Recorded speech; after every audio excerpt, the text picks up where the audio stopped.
Mulakan majlis kita pada petang ini dengan umul kitab Al-Fatihah. A'udzubillahi minasyaitonirrajim. Bismillahirrahmanirrahim. Alhamdulillahi rabbil alamin. Ar-Rahmanirrahim. Maliki yaumiddin. Iyyaka na'budu wa iyyaka nasta'in. Ihdinas siratal mustaqim. Shiratal ladzina an'amta 'alaihim ghairil maghdubi 'alaihim waladdallin. Amin. Okey, sama-sama kita mulakan dengan selawat tafrijiyah. اللهم صل وسلم وبارك عليه وعلى آله وصحبه صلى الله وسلم عليه. اللهم صل صلاة كاملة وسلم سلاما تاما على سيدنا محمد الذي تنحل به العقد وتنفرج به الكرب وتقضى به الحوائج وتنال به الرغائب وحسن الخواتيم ويستسقى الغمام بوجهه الكريم وعلى آله وصحبه في كل لمحة ونفس بعدد كل معلوم لك. اللهم صل صلاة كاملة وسلم سلاما تاما على سيدنا محمد الذي تنحل به العقد وتنفرج به الكرب وتقضى به الحوائج وتنال به الرغائب وحسن الخواتيم ويستسقى الغمام بوجهه الكريم وعلى آله وصحبه في كل لمحة ونفس بعدد كل معلوم لك. اللهم صل صلاة كاملة وسلم سلاما تاما على سيدنا محمد الذي تنحل به العقد وتنفرج به الكرب وتقضى به الحوائج وتنال به الرغائب وحسن الخواتيم ويستسقى الغمام بوجهه الكريم وعلى آله وصحبه في كل لمحة ونفس بعدد كل معلوم لك. اللهم صل وسلم وبارك عليه وعلى آله وصحبه صلى الله وسلم عليه. Okey, baik. Line tak kuat. Line okey tuan-tuan? Line slow. Dia macam ada sangkut-sangkut kan? Kadang-kadang dia sangkut, kadang-kadang dia okey kan?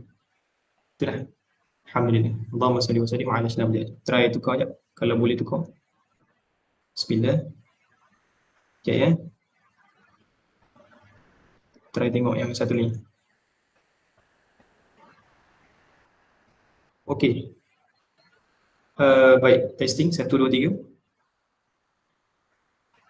Baik. Boleh tak? Okey tak? Line laju tak? Tak tahu siapa punya line tak okey. Saya ke atau line Ustaz? Okay. Mungkin line Ustaz buat.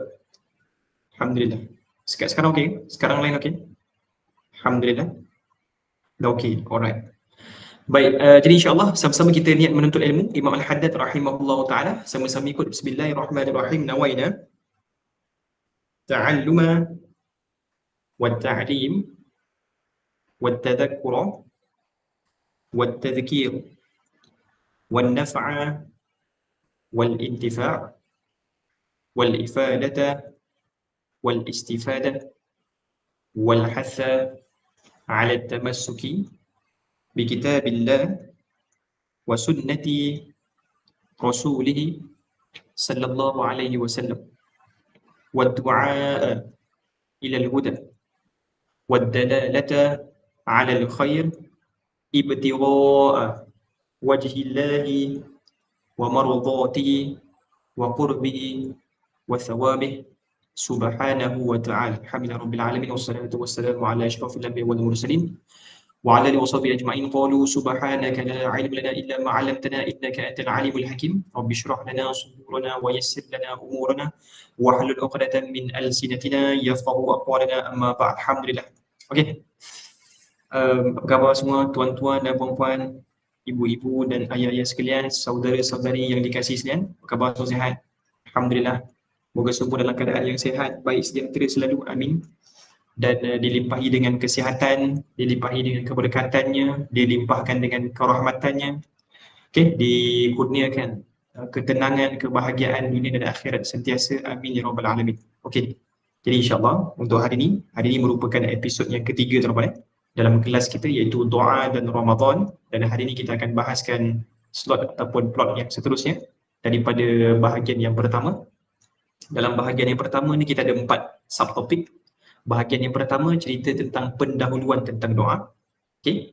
Bahagian yang pertama cerita tentang pendahuluan tentang doa, maksudnya cerita kenapa perlu berdoa.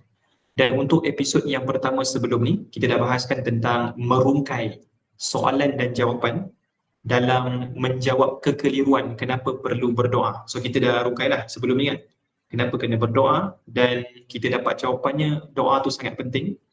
Dan kemudian teman, apakah faktor dan solusi untuk semalam? Episod yang kedua semalam kita ada bahaskan juga tentang faktor ataupun sebab-sebab orang itu dia tak mahu doa, dan kita bagi juga sertakan sekali dengan solusi kan, dia punya penyelesaian masalah. Baik, untuk hari ini, plot hari ini teman-teman, iaitu plot yang ketiga, jentikan awal kepada hati yang sedang gelisah. So hari ini kita nak bagi jentikan awal, jentikan kecil, okay, kepada hati kita yang sedang gelisah ni, supaya kembali kepada Allah Subhanahu Wa Taala dalam keadaan yang suka dan cinta dalam berdoa. Baik, dah sedia belum nak belajar? InsyaAllah. Siapa yang dah sedia boleh komen saya. Alhamdulillah. Allahumma salli wa sallim ala sayyidina Muhammad. Dah sedia dah? Alright. Alhamdulillah. Allahumma salli wa sallim ala sayyidina Muhammad. Sekejap. Lampu tertutup. Baik. Alhamdulillah. Allahumma salli wa sallim ala sayyidina Muhammad. Dah sedia? Okey, sedia Ustaz. Baik. Alright. So hari ni masuk kepada plot yang baru, iaitu jentikan awal kepada hati yang gelisah. Okey. Ya. Alhamdulillah. Jentikan awal kepada hati yang sedang gelisah. So hari ni kita nak kaitkan tentang Ramadan sikit. Baik. Cuma sebelum tu teman, Ustaz nak kongsi kepada anda tentang action plan. Okey? Tentang action plan. Baik. Nak tengok tak action plan?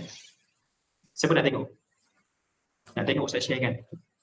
Tapi Ustaz boleh tunjuk gambar je. Tunjuk gambar. Ya. Bismillah. Allahumma salli wa sallim ala sayyidina Muhammad. Sebab nak tunjuk kat line tak boleh pula. So kena tunjuk melalui tablet lah. Tunjuk gambar kepada tuan-tuan dan puan. Sekejap. Bismillah. Action plan. Ustaz ada tulis ataupun ada buat rangka kan untuk action plan ataupun tindakan lah. Plan tindakan kan untuk kita sama-sama boleh follow. Baik, sekejap. Lupa pula nak setting ni. Ya. Yang pertama mirror screen. Sekejap. Allahumma salli wa sallim ala sayyidina Muhammad.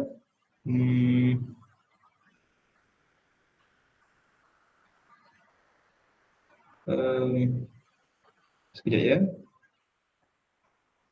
Okey. Baik. Dia dah nampak macam tu pula.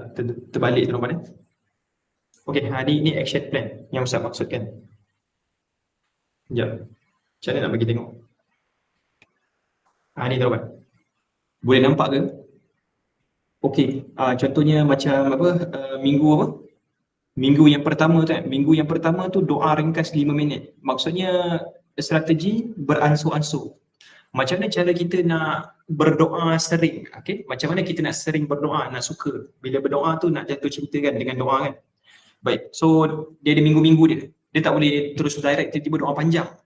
Dia ada doa-doa yang kita kata istilahnya apa? Perlahan-lahan lah. Baik, untuk minggu yang pertama tu doa ringkas je. 5 minit sehari ke ataupun mungkin kurang daripada tu. Lepas tu minggu ketiga dengan keempat tambah doa selepas solat fardu. Minggu kelima sampai keenam mulakan doa panjang sekali seminggu je. Minggu ketujuh tu konsisten dengan rutin yang sesuai. Macam tu. Okay, so setiap langkah kecil ke arah konsisten berdoa adalah sangat berharga di sisi Allah Subhanahu Wa Taala. So boleh nampak? Baik, nanti beli buku ni, nanti bila time beli buku ni boleh tengoklah action plan tu. Baik. Dan ada hadis Nabi yang Ustaz tulis kat sini. Ni hadis main lah. Hadis yang kita sebut sebelum ni kan. Hadis yang kita sebut ad-du'a mukhul ibadah. Ad-du'a wal ibadah. Maksudnya doa tu adalah otak ataupun inti bagi sesuatu ibadah. Maksudnya apa tuan-tuan? Nak bagi tahu yang bahawasanya kena buat. Kita kata bila sebut tentang doa tu adalah ibadah tu sendiri dan doa tu juga merupakan ataupun otak, inti dia, perkara penting bagi sesuatu ibadah tu. Allahumma salli wa sallim ala sayyidina Muhammad. Okey, baik. Apa? Orang Singapura. Masya-Allah. Orang Singapura pun nak beli buku ke? Masya-Allah, bagusnya. Alhamdulillah, ahlan wa sahlan. Okey, saya tak tahulah apa macam dia cara nak postage kalau Singapura macam ni. Alhamdulillah. Allahumma salli wa sallim ala sayyidina Muhammad. Kita usahakan lah. Boleh je kan? Boleh je. Nanti kalau tak boleh beli dekat apa? Kalau tak boleh beli kat TikTok, kat beg kuning nanti akan datang. Nanti boleh apa? Boleh beli melalui admin je. Okey, maksudnya orang yang daripada luar negara lah. Kalau siapa yang daripada luar negara tu boleh contact admin, nanti admin akan uruskan bahagian. Kami dah tak sabar Ustaz nak dapat buku. Okey, tahan sikit lagi tuan-tuan. Maksudnya ada beberapa hari nanti. Okey, nanti kita maklumkan. Baik. Kena apa? Tenang-tenang gitu. Alhamdulillah. Okey, soalan. Soalan dia adalah, kan kita sebut tadi yang doa ni adalah otak bagi ibadah kan. So soalannya kenapa? Kenapa Nabi sebut doa ni sebagai otak ataupun inti bagi sesuatu ibadah tu? Allahumma salli wa sallim ala sayyidina Muhammad. Macam mana? Baik. Orang faham kenapa tak boleh pula? Semestinya boleh. Okey, alhamdulillah tuan. Alright, so jadi nota kaki dekat sini Ustaz tulis. Okay, kenapa disebut? Contoh kalau tuan-tuan tengok kat dalam buku nanti, kita ada tuliskan nota kaki dia dekat bawah sekali kan. Kalau yang atas tu Ustaz tulis dia punya matan bahasa Arab hadis, yang bawah tu kita tulis ni. Kenapa disebut otak ataupun inti? Menggunakan istilah otak menunjukkan bahawa ibadah tanpa doa adalah seperti jasad tanpa penggerak. Faham kan? Alhamdulillah. Allahumma salli wa sallim ala sayyidina Muhammad. Maksudnya nak bagi tahu apa-apa? Nak bagi tahu kenapa sampai tahap dia hadis yang pertama Ustaz nak bagi tahu hadis ni tuan. Hadis ni dia bukan sahih lah. Dia ada yang menyebutkan bahawasanya hadis ni hadis dhaif, tapi hadis dhaif ni kita menggunakan untuk beramal. Yang ad-du'a mukhul ibadah ni. Okey. Jadinya nak bagi tahu di sini kenapa dia sebut sampai doa tu adalah otak bagi ibadah, menunjukkan bahawa ibadah tanpa doa adalah seperti jasad tanpa penggerak. Jasad tanpa penggerak. Maksudnya tuan-tuan, boleh kita sebutkan kalau orang itu dia beribadah tapi doa tak ada, maksudnya hanya ibadah yang mana, contohlah kita kata istilahnya dia ada jasad tapi tak ada gerak. Doa menunjukkan kerendahan hati seorang hamba dan pengiktirafan total terhadap kekuasaan Allah. Baik. So kalau nak tengok orang ataupun hamba tu bagus, hamba tu murni baik, hatinya bersih, hatinya rendah, maka lihat kepada doa dia. Adakah dia adalah sejenis orang yang suka berdoa ataupun dia ni jenis orang yang tak suka ataupun rasa diri dia boleh buat sembuh. Kerendahan hatinya macam mana? Okay, so nak tengok hamba ni berkualiti ataupun bagus yang hamba ni, tengok kepada macam mana doa dia. Kalau doa dia baik, bagus, alhamdulillah. Kalau doa dia ada something wrong, maksudnya kena perbaiki lagi. Assalamualaikum Ustaz, nak tanya boleh? Silakan. Okay. Siapa yang nak bertanya boleh bertanya sebab kita punya kelas ni santai. So kelas petang kita ni dia bukan straight. Kalau tuan-tuan nak berborak pun boleh, tak ada masalah, diizinkan serta-merta. Okay, kalau nak tanya apa-apa pun boleh. Kalau mungkin nak lontarkan pendapat yang bagus-bagus ataupun komentar yang sangat positif, silakan. Sangat-sangat membantu kawan-kawan kita yang lain. Okey, dalam sehari rasa kurang bila tak berdoa, masya-Allah. Okey, itu kalam-kalam positif yang baik untuk dikongsikan. Alhamdulillah. Okey, siapa nak tanya doa boleh je open. Silakan. Boleh tanya doa. Boleh tanya doa pula, boleh tanya soalan. Okey, boleh tuan-tuan? Alright. So kenapa sampai hadis sebut tentang mukhul ibadah? Doa tu adalah otak bagi ibadah, sebab kalau orang itu beribadah tetapi tidak berdoa, seperti jasad yang tidak tiada penggerak. Jasad yang tanpa penggerak. Tuan-tuan puan, macam patung. Patung kan? Jasad ni ada patung tu. Tapi rohnya tak ada. Ataupun boleh kita sebutkan dia macam tak ada function. Sekadar nampak, oh cantik patung ni. Tapi tak bergerak, tak berfungsi lah. Alhamdulillah. Okay? Dan simbolik doa itu menunjukkan kerendahan hati kita kepada Allah Subhanahu Wa Taala. So kita iktiraf secara total terhadap kuasa Allah. Kita iktiraf benda tu. Boleh. Alhamdulillah. Ustaz, kalau doakan agar dilindungi dari kejahatan diri pada masa depan, boleh kan Ustaz? Boleh. Kalau memang sebaiknya kita berdoa begitu.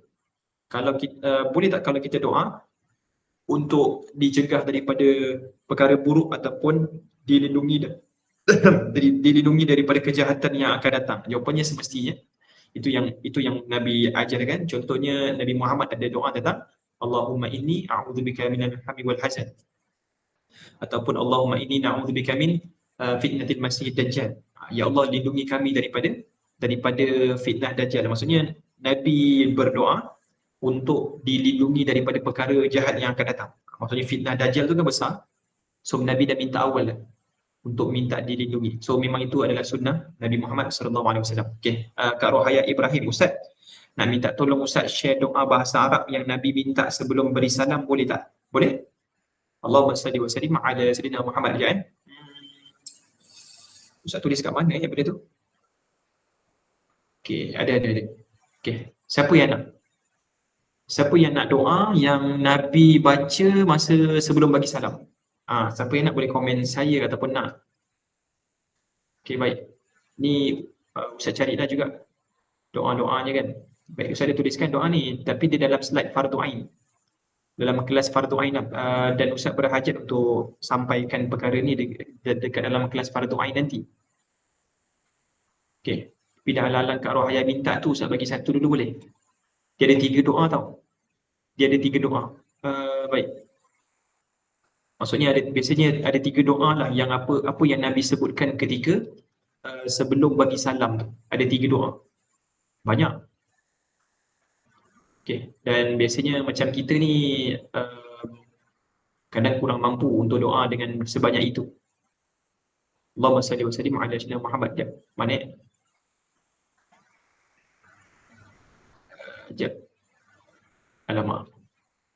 Hilang ke? Macam tak ada je ni. Macam dah tulis saya tu.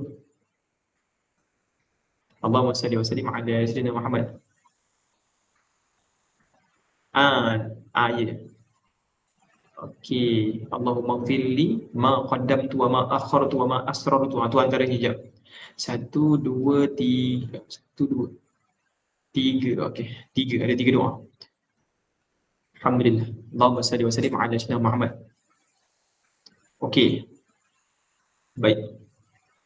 Kejap. Ustaz kongsi yang simple dulu boleh tuan-tuan? Ustaz kongsi yang simple dulu. Ya muqallibal qulub tsabbit qalbi ala dinika wa ala ta'atik. Ustaz kongsi tu dulu boleh? Nanti esok minta lagi satu. Boleh? Bagi 3 macam banyak sangat. So hari ni Ustaz bagi satu dulu boleh? InsyaAllah. Okey. Ustaz send dekat dalam channel Thailand je lagi. Dekat dalam channel Thailand. Nanti Ustaz send kan? Boleh? Boleh Kak Rohaya? Alhamdulillah. Baik. Boleh try hafal dulu doa yang pertama ni. Ya muqallibal qulub tsabbit qalbi ala dinika wa ala ta'atik. Siapa yang belum masuk dalam channel Thailand nanti boleh masuk. Ustaz send sekarang lah. Kan lagi ada kawan kita tunggu-tunggu kan. Ustaz mana Ustaz? Tak ada pun. Tu kadang-kadang lepas habis live ni terlupa pula. Ustaz send sekarang Ustaz bagi dengan makna dia sekali tau. Ustaz bagi dengan makna dia sekali. Okay, so jadi jap. Ini salah satu doa. Dia ada 3 doa yang Nabi doa biasanya selepas akhir sebelum Nabi bagi salam. Dekat Allahumma salli wa sallim ala sayyidina Muhammad.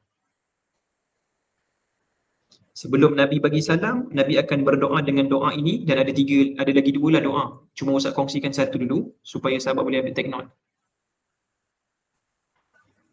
Okey, boleh take note doa jap sebelum beri salam.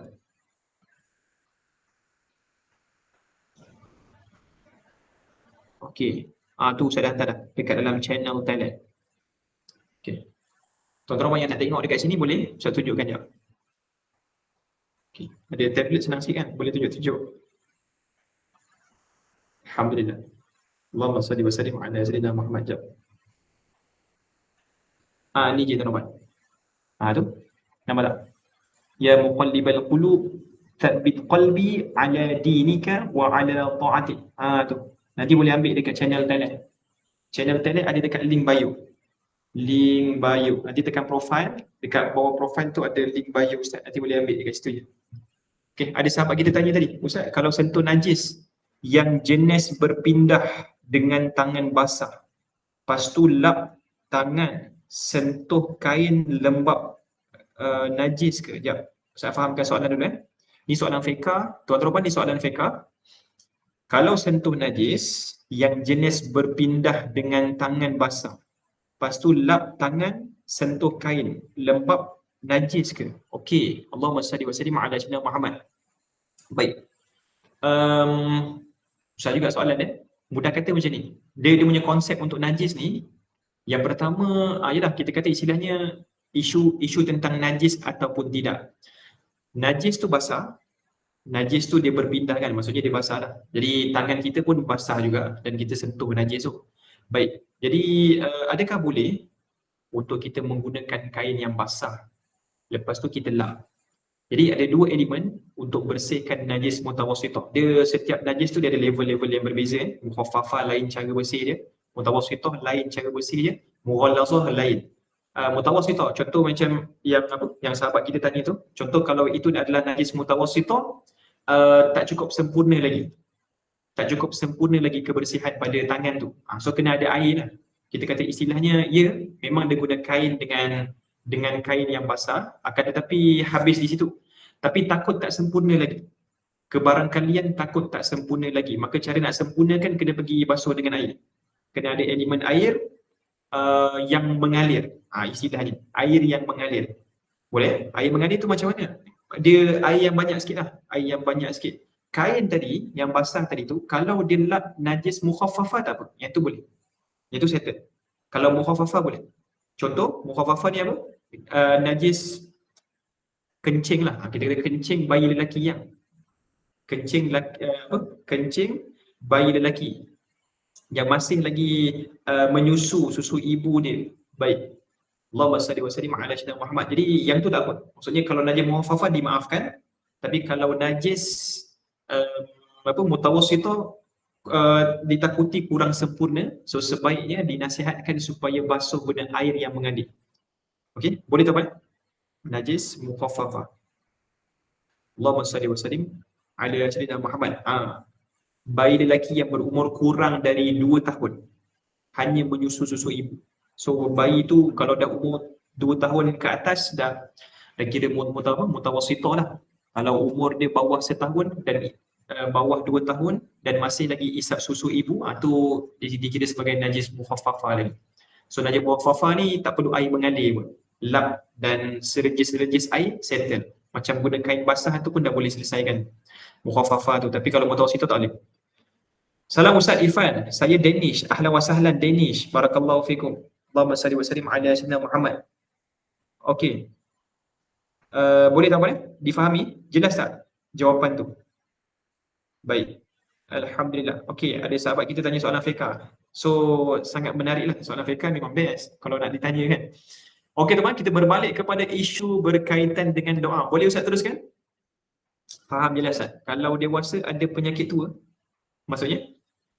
Alhamdulillah. Okey, jentikan hati kepada hati, jentikan awal kepada hati yang sedang gelisah. Dan ini berkait dengan Ramadan, so kita masuk perbahasan baru kita. Okey, ini adalah 3 kalam khas. Ini adalah kalam khas kepada mereka golongan yang ketika Ramadan itu tiba. Ada orang yang bila Ramadan itu tiba tuan-tuan, okay, ada orang yang bila mana Ramadan itu tiba, tibanya Ramadan tu dia tak membuatkan dia rasa apa-apa. Dia macam-macam Ramadan tu datang sama je. Ramadan ni datang sama je kan. Macam tak ada function je kan. Allahumma salli wa sallim ala sayyidina Muhammad. Baik, sekejap ya. Nanti boleh tanya lagi sekali. Ustaz habiskan perbahasan sekejap. Bila Ramadan tu datang, tidak membuatkan anda merasai apa-apa, tetapi dalam masa yang sama anda ingin usaha nak buat ibadat. Baik. So maksudnya apa? Isu yang pertama ni adalah bila datangnya Ramadan, dia tak rasa apa-apa. Rasa Ramadan tu sama je macam bulan yang lain. Itu isu ataupun soalan perkara pertama dah. Perkara yang kedua, bila masuk Ramadan, anda lihat semua orang teruja dengan tibanya Ramadan. Tetapi anda adalah orang yang tak tahu nak buat apa. Ada orang yang jenis bila Ramadan tu datang, tengok sekeliling dia semua tahulah. Tadarus, nak baca Quran, nak berdoa, nak buat amalan banyak, sedekah.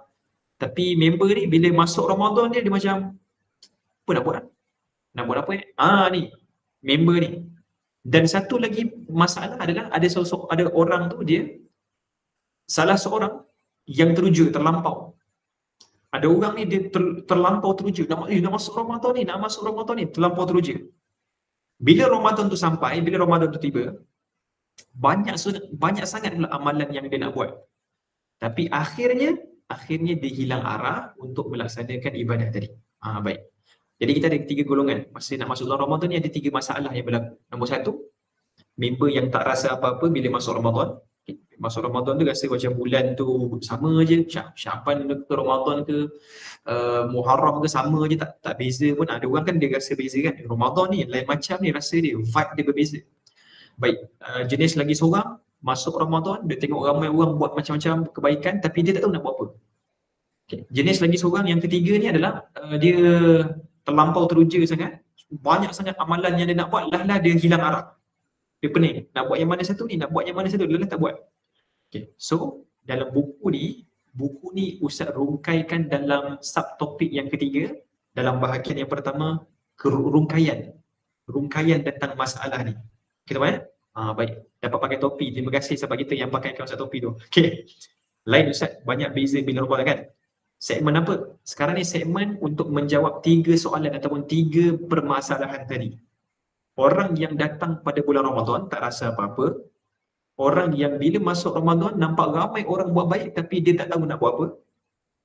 Orang yang teruja bila masuk bulan Ramadan tapi dia rasa banyak sangat benda yang dia nak buat sampai dia terlepas ataupun hilang arah. Tak tahu nak buat apa, lalah dia tak buat apa-apa lah. Baik, so ini buku ni memang khas untuk anda. Okay, untuk orang yang begitu. Baik, dan jawapan, kita ambil jawapan daripada ayat Al-Quranul Karim dalam surah Al-Hadid ayat yang ke-16. Tuan-tuan, baik, apakah yang Allah sebutkan dalam surah Al-Hadid ayat yang ke-16 ni? A'udzubillahi minasyaitonirrajim. Bismillahirrahmanirrahim. Alam ya'tinil ladina amanu an takhsha'a qulubuhum li dzikrillah wa ma nazala minal haqq wa la yakunu kalladina utul kitaba min qablu faqala 'alaihimul amadu faqasat qulubuhum wa katsirun minhum fasiqun. Baik, maksudnya kita bacakan maksud dia sebelum kita syarahkan. Belum sampaikah lagi masanya bagi orang-orang yang beriman untuk khusyuk hati mereka mematuhi peringatan dan pengajaran Allah serta mematuhi kebenaran Al-Quran yang diturunkan kepada mereka. Dan janganlah pula mereka menjadi seperti orang-orang yang telah diberikan kitab sebelum mereka. Setelah orang-orang itu melalui masa yang lanjut, maka hati mereka menjadi keras dan banyak di antaranya orang-orang yang fasik, itu orang yang derhaka. Baik, apa maksud ayat ni tuan-tuan? Allahumma salli wa sallim ala sayyidina Muhammad. Okey, maksud ayat ni untuk yang pertama sekejap. Apa perkara yang boleh kita dapat daripada ayat ni? Yang pertama adalah seruan Allah tentang khusyuk. Okey, seruan untuk khusyuk dalam hati. Seruan untuk khusyuk dalam hati. So, titik perubahan rohani itu, okey, awal tu Allah sebut alam ya'ni lilladhi, dengan maksud menandakan sudah sampai masanya untuk perubahan spiritual yang mendalam dalam hati orang beriman. Sebab ayat tadi awal-awal Allah sebut apa? Belum sampaikah, Allah seolah-olah macam bertanya di sini, belum sampai lagi ke masa orang-orang yang beriman ni untuk khusyuk hati mereka tu? Khusyuk hati untuk apa? Untuk patuh peringatan dan pengajaran Allah, serta patuh kebenaran Al-Quran, serta patuh mematuhi kebenaran Al-Quran yang diturunkan. Okay. Belum sampai lagi ke masanya? Seolah-olah macam Allah nak sebut dekat sini yang kan sepatutnya dah sampai masa. Bukan Allah tanya itu sebab Allah tak tahu. Allah tanya itu sebab nak bagi jentikan pada hati kita, kan dah sampai masa, patutnya dah sampai masa untuk perubahan spiritual. Patutnya kau dah kena berubah dah kau punya hati itu. Okay? Mendalam dalam hati orang beriman. Ubah apa Ustaz? Ubah untuk khusyuk hakiki dia. Okay? Kekhusyukan bukan sekadar di luaran, tetapi penundukan hati yang sebenar kepada Allah. Jadi bila kita sebut tentang khusyuk ni teman-teman, dia bukan sekadar di luaran, nampak orang tu macam khusyuk daripada luaran, tak. Tetapi dia penundukan hati yang sebenar kepada Allah. Maksudnya macam mana orang tu dia tunduk kepada Allah tu yang dimaksudkan dengan khusyuk. Okey? Maksudnya bila Allah tu memerintahkan berpuasa, macam mana puasa dia? Untuk orang lagi ke macam mana kan? So, kalau dia buat puasa dalam keadaan yang dia jaga diri dia tak bercakap buruk, dia cakap benda yang baik, maksudnya khusyuk lah tu. Sentiasa patuh dengan perintah Allah. Dia bukan sekadar luaran tu dengan maksudnya kalau kita berpuasa hari ni kan. Okey? Kalau kita puasa hari ni, Allahumma salli wa sallim ala sayyidina Muhammad. Kalau kita berpuasa hari ni, kita bukan sekadar tahan makan minum je, tapi kita bertahan daripada sudut nafsu yang lain-lain. Maksudnya khusyuk bukan sekadar di luaran, tapi pendudukan hati di dalam ni. Macam mana khusyuknya hati ni? Okay? Dalam keadaan yang tahan diri daripada bermaksiat, tahan diri daripada nafsu dan lain-lain. Kemudian ada satu lagi, kedahagaan spiritual. Ayat ni juga dia menunjukkan hati orang beriman sepatutnya sentiasa dahagakan zikir dan kebenaran. Sebab Allah sebut tadi dekat dalam ayat tu, kata apa? Okay?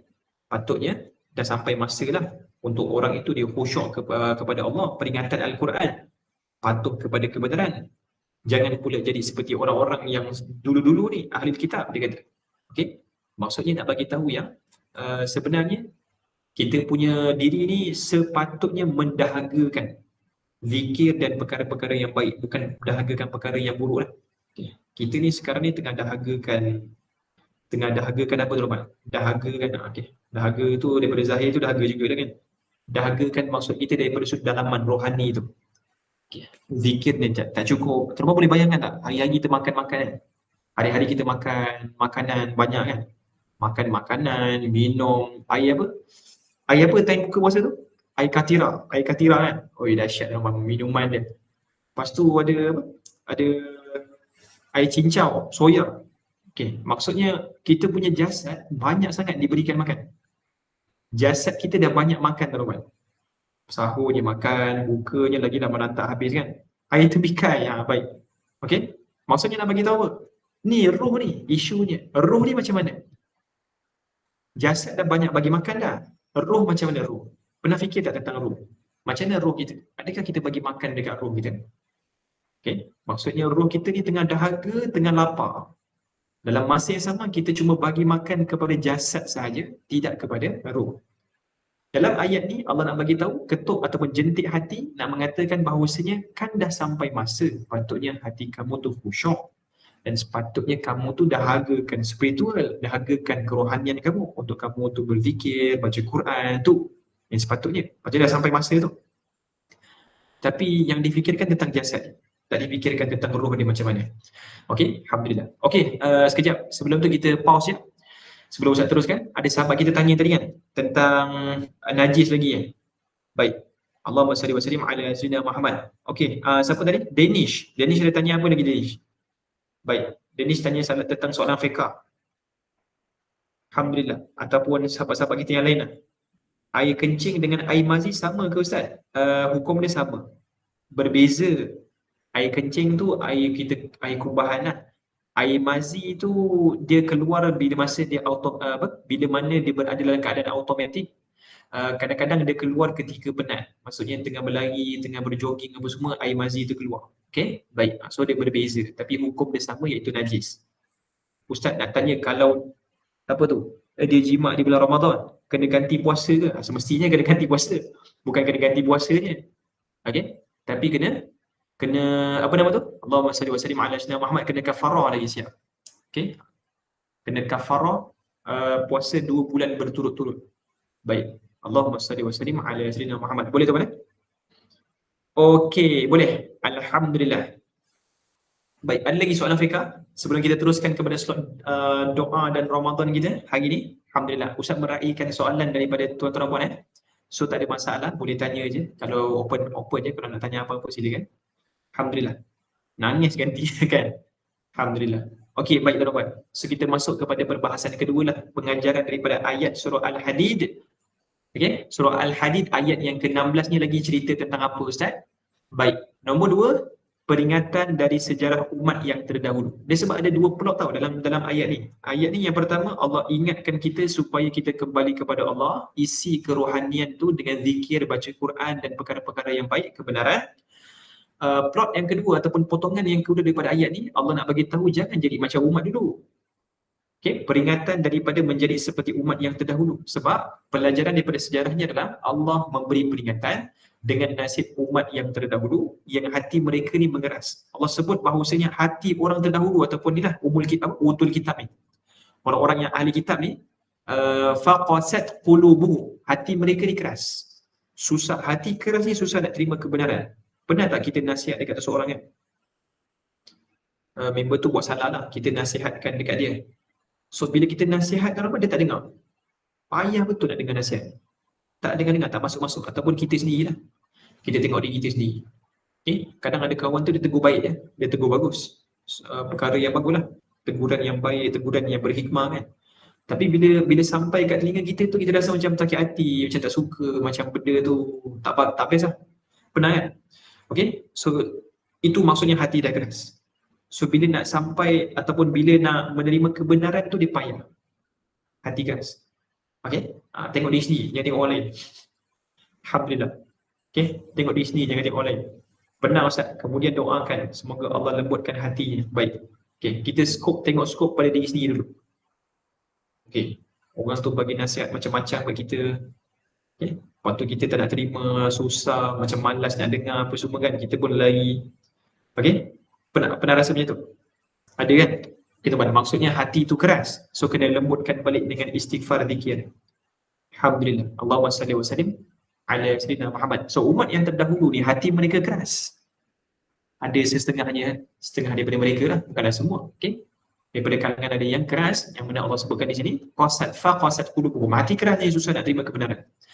Maka proses pengerasan hati dikatakan fatala alaihimul amadu faqasat qulubuhum. Menunjukkan hati boleh mengeras akibat kelalaian yang berpanjangan. Okey? Apa punca hati ni keras, Noban? Apa punca hati ni keras? Okey? Baik, sebab terlampau banyak kelalaian yang berlaku. Lalai yang berpanjangan menyebabkan hati keras.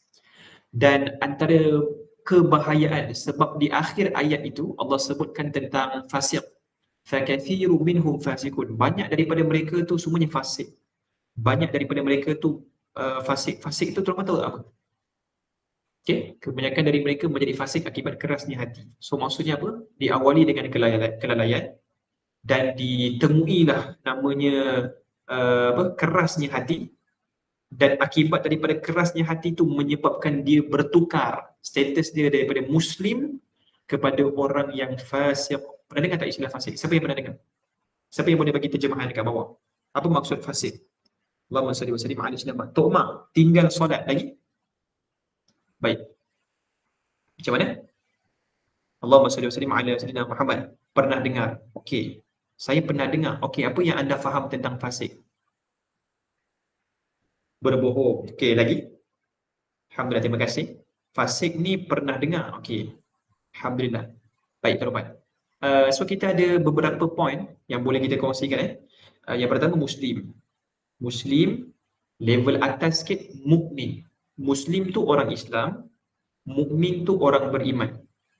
Bawah daripada Muslim. Bawah daripada Muslim tu boleh kita sebut sebagai fasiq. Okey? Fasiq. Boleh.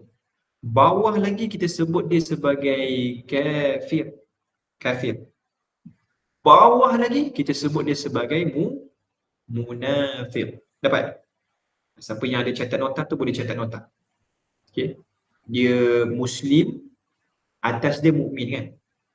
Bawah Muslim tu kita sebut fasik.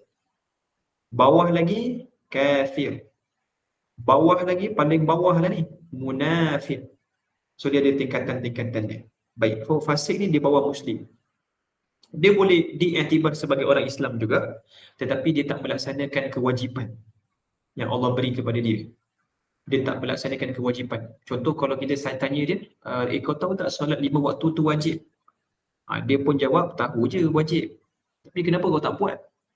Malas, lalai. Okay? Rasa macam berat lah nak buat. Okay. So tu adalah orang-orang fasik terbaik. Maksudnya, dia tahu benda tu wajib, tetapi dia tak nak buat. Okay. Tahu tak apa yang berlaku kalau orang tu dia tukar? Contohnya, kalau dia kata dia yakin perintah tu wajib, cuma dia tak nak buat, okay, tu ranking dia adalah fasik. Tapi kalau dia sebut macam ni, solat tak wajib lah sebenarnya, dia kata macam tu. Solat tak wajib lah sebenarnya. Kalau dia kata macam tu depan, dia bukan fasik lagi, dia bawah lagi. Namanya kafir. Sebab dia telah berlawanan dengan perkara yang wajib. Maksudnya kita kata istilahnya, dia tak akui ataupun tak mempercayai bahawasanya solat itu adalah perkara ataupun perintah Allah yang wajib. Okey, so bahaya. Seolah-olah macam tolak Quran ataupun tolak perkara yang Allah perintahkan lah. Istilahnya dia dah jadi lain dah. Bawah lagi, kafir terus. Baik, so kena hati-hati. Difahami ya? Boleh tak Rahman? Dapat tak? Dapat tak? Dapat catat? Siapa yang dapat catat? Dia tu Islam ke Ustaz? Dia tu Islam. Maksudnya? Yelah Islam lah. Dia kira Islam. Kalau fasik tu kira Islam lagi. Kalau fasik, kira Islam lagi. Sebab iman dia okey. Iman dia okey. Maksudnya dia yakin. Okey? Masih kalau dia ada keyakinan lah.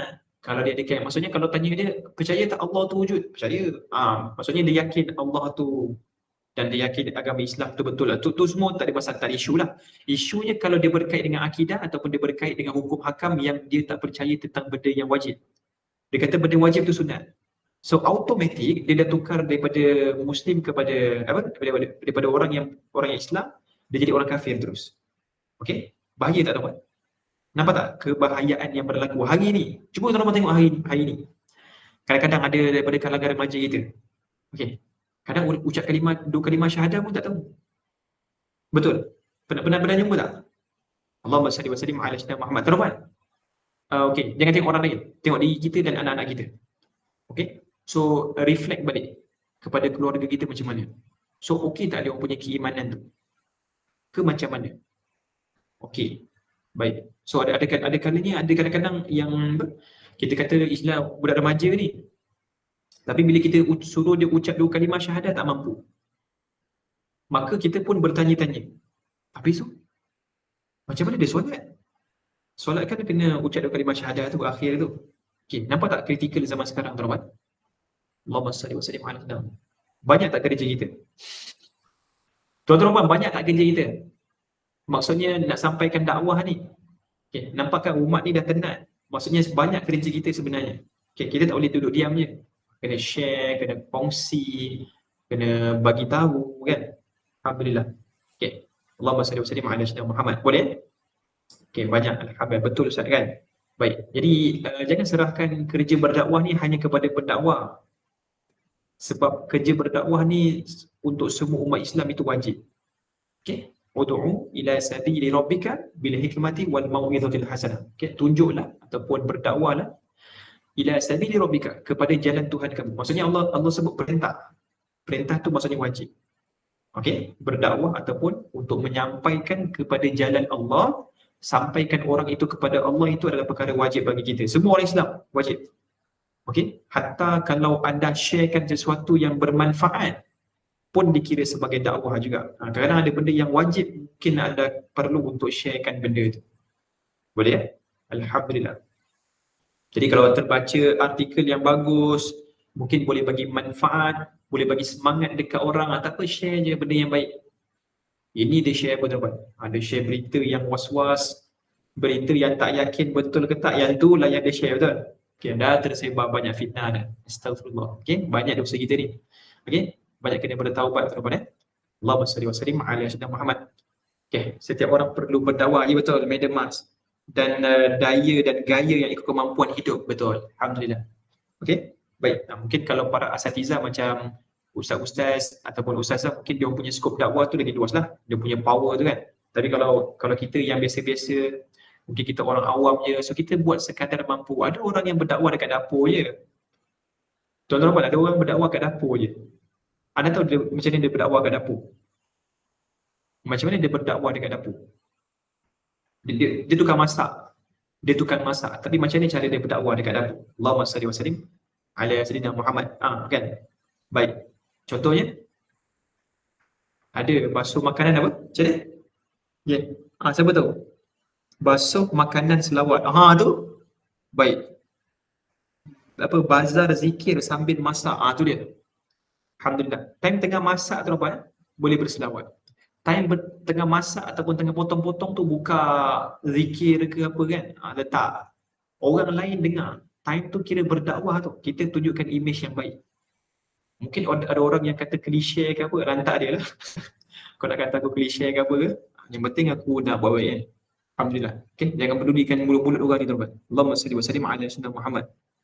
Okey, cara memasak pun kena caranya banyak berselawat. Masya-Allah. Itu yang masakan tuan-tuan puan tu sedap-sedap kan? Beli bahan mentah, ingatkan anak-anak barang halal. Masya-Allah. Terbaik Madam Mas. Bersih lagi suci. Sediakan makanan dengan bersih. Betul? Okey, dapat eh? Maksudnya nak bagi tahu cerita apa ni? Cerita tentang hati tadi. Tentang fasik kan? Baik. Orang umat yang terdahulu, ada Allah sebutkan bahawasanya wa katsirun minhum fasiqun. Banyak daripada mereka itu adalah golongan-golongan yang fasik. Kritikal yang tuan, fasik ni ada sampai tahap tu ada orang tu anggap dia rasa buat dosa tu seperti halau lalat daripada hidup. Sampai tahap orang fasik ni dia kalau dia buat dosa tu macam seolah-olah perasaan dia buat dosa tu macam dia halau lalat daripada hidup. Apa perasaan anda buat halau lalat daripada hidup? Macam tak rasa apa-apa kan? Macam tu rasa orang fasik bila buat dosa. Okay, so dia punya kritikal tu macam tu. Allahumma salli wa sallim ala sayyidina Muhammad. Kemudian, hubungan masa dengan keimanan, ujian masa.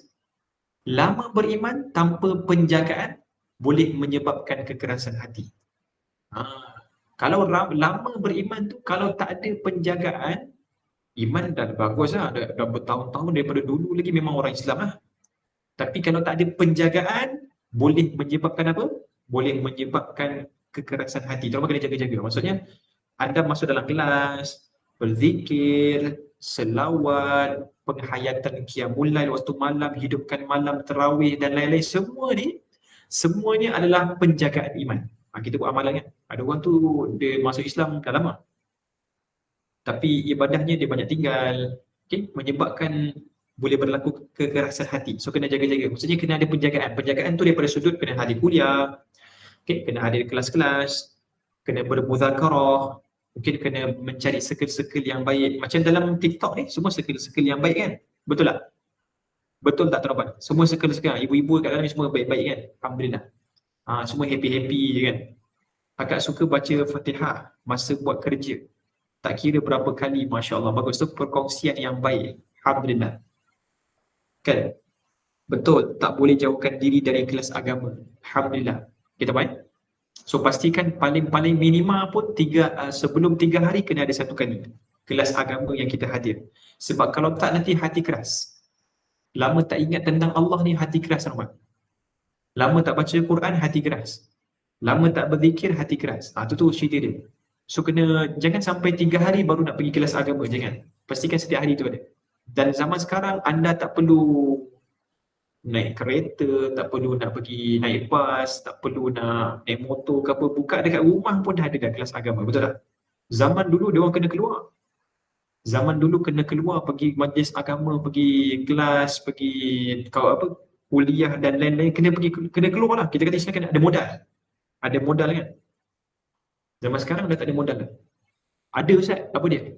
Duit internet. Okey. Ada modal sikit tuan-tuan, duit internet. Okey? Alhamdulillah. Okey. Allahumma salli wa sallim ala sayyidina Muhammad. Duit internet je lah. Tapi tak penat pun kan. Okey. Allahumma salli wa sallim ala sayyidina Muhammad. Kelas UIZ di hati selalu, masya-Allah. Terima kasih Kak Asma. Barakallahu fikum. Kita pun suruh mendekatkan diri dengan ulama-ulama dan guru-guru agama. Nanti kalau nak pergi jumpa-jumpa ataupun apa? Ziarah-ziarah ulama tu boleh mai Kedah nah. Baik. Kedah ramai ulama-ulama tu Rahman.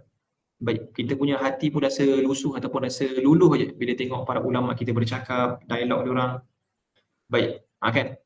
Musuh dia, mana orang Kedah kat sini. Betul Ustaz. Tinggal sehari je dah malas untuk hari seterusnya kena lawan, betul? Alhamdulillah. Dulu kena seret dengan mak untuk pergi kuliah agama pada hari Jumaat. Okey, menarik tu.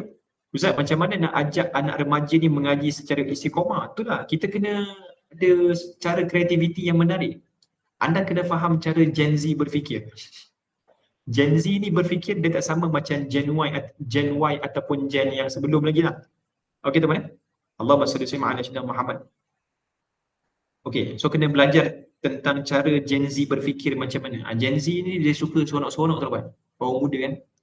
Baik, so dalam pengisian tu ada benda yang santai yang perlu hadir. Okay. So jadi anda tak boleh straight to the point. Bukan straight pun. Anda tak boleh macam lama sangat. Benda yang lama tu orang tak suka kan. Dia kena kreatif dalam menyampaikan dakwah. Susah sikit nak sampaikan kat orang muda ni. Ya, seronok sangat dapat jumpa ilmuwan agama, masya-Allah. Macam apa? Madam Mas itu baru jumpa dengan Ustaz Wadi Anwar, betul tak? Oh dahsyatlah Madam Mas Alhamdulillah. Jumpa Ustaz Wadi tu, kita punya kita semua punya idola lah kan. Kalau kita boleh kita pun nak jumpa juga Ustaz Wadi. Allahumma salli wa sallim ala sayyidina Muhammad. Belajar santai-santai janji sampai. Okey. So nombor 2, kepekaan masa rohani. Orang beriman perlu sensitif dengan masa untuk memperbarui iman, betul tak? So orang yang beriman kena sensitif dengan masa. Sentiasa fikir masa lepas ni nak buat apa, lepas ni nak kena, takkan nak kosongkan masa dengan tak ada selawat. Takkan nak kosongkan masa dengan tak ada istighfar. Orang-orang beriman dia kena fikir macam tu. Maksudnya sensitif sangat dengan masa untuk sentiasa perbaharui dia punya iman. Jangan kosong-kosong. Boleh ya? Alhamdulillah. Allahumma salli wa sallim ala sayyidina Muhammad. Ralit dengar, ralit dengar musuh. Duk diam je, okey baik musuh tak apa. Okey je. Ustaz nak tanya, dalam rumah tu muhrim, tapi ada orang luar duduk rumah tu, apa hukumnya? Yang pertama Kak Atom, istilah yang lebih tepat adalah mahram. Mahram tu maksudnya orang yang haram dikahwini. Tapi ada orang luar duduk dalam tu, apa hukumnya? Maksudnya orang yang bukan mahram pun duduk dalam tu juga kan? Baik, tengok kepada hajat dia. Kalau ikut hukum asal, haramlah tak boleh. Tapi kalau tengok kepada hajat, kalau ada hajat tertentu yang perlu, yang sungguh-sungguh, yang penting lah, bukan saja duduk, yang tu dibolehkan. Okay, kena tengok dia punya kesesuaian juga. Baik, tapi kalau nak ikutkan hukum asalnya tak boleh. Okey, Kak Tom Allahumma salli wa sallim ala sayyidina Muhammad. Okey, sebab kita nak elakkan benda yang tak baik berlaku lah. Jadi orang yang bukan mahram kita kata istilahnya, okey, orang yang bukan mahram tu tak bolehlah duduk dekat dalam rumah sepatutnya. Tapi kalau ada hajat-hajat tertentu, contoh bercontoh. Contohnya macam mungkin kita ada anak angkat kita lelaki, kita tak boleh satu lelaki tu kita mahram lah, walaupun anak angkat kita. So ada kepentingan untuk dia duduk bersama dengan kita walaupun dia bukan mahram kan, kita boleh kahwin dengan dia. Tapi sebab dia anak angkat kita. Itu contoh yang dibolehkan, tapi ada syarat-syarat yang diperlukan yang lebih detail. Boleh ya? Allahumma salli wa sallim ala sayyidina Muhammad.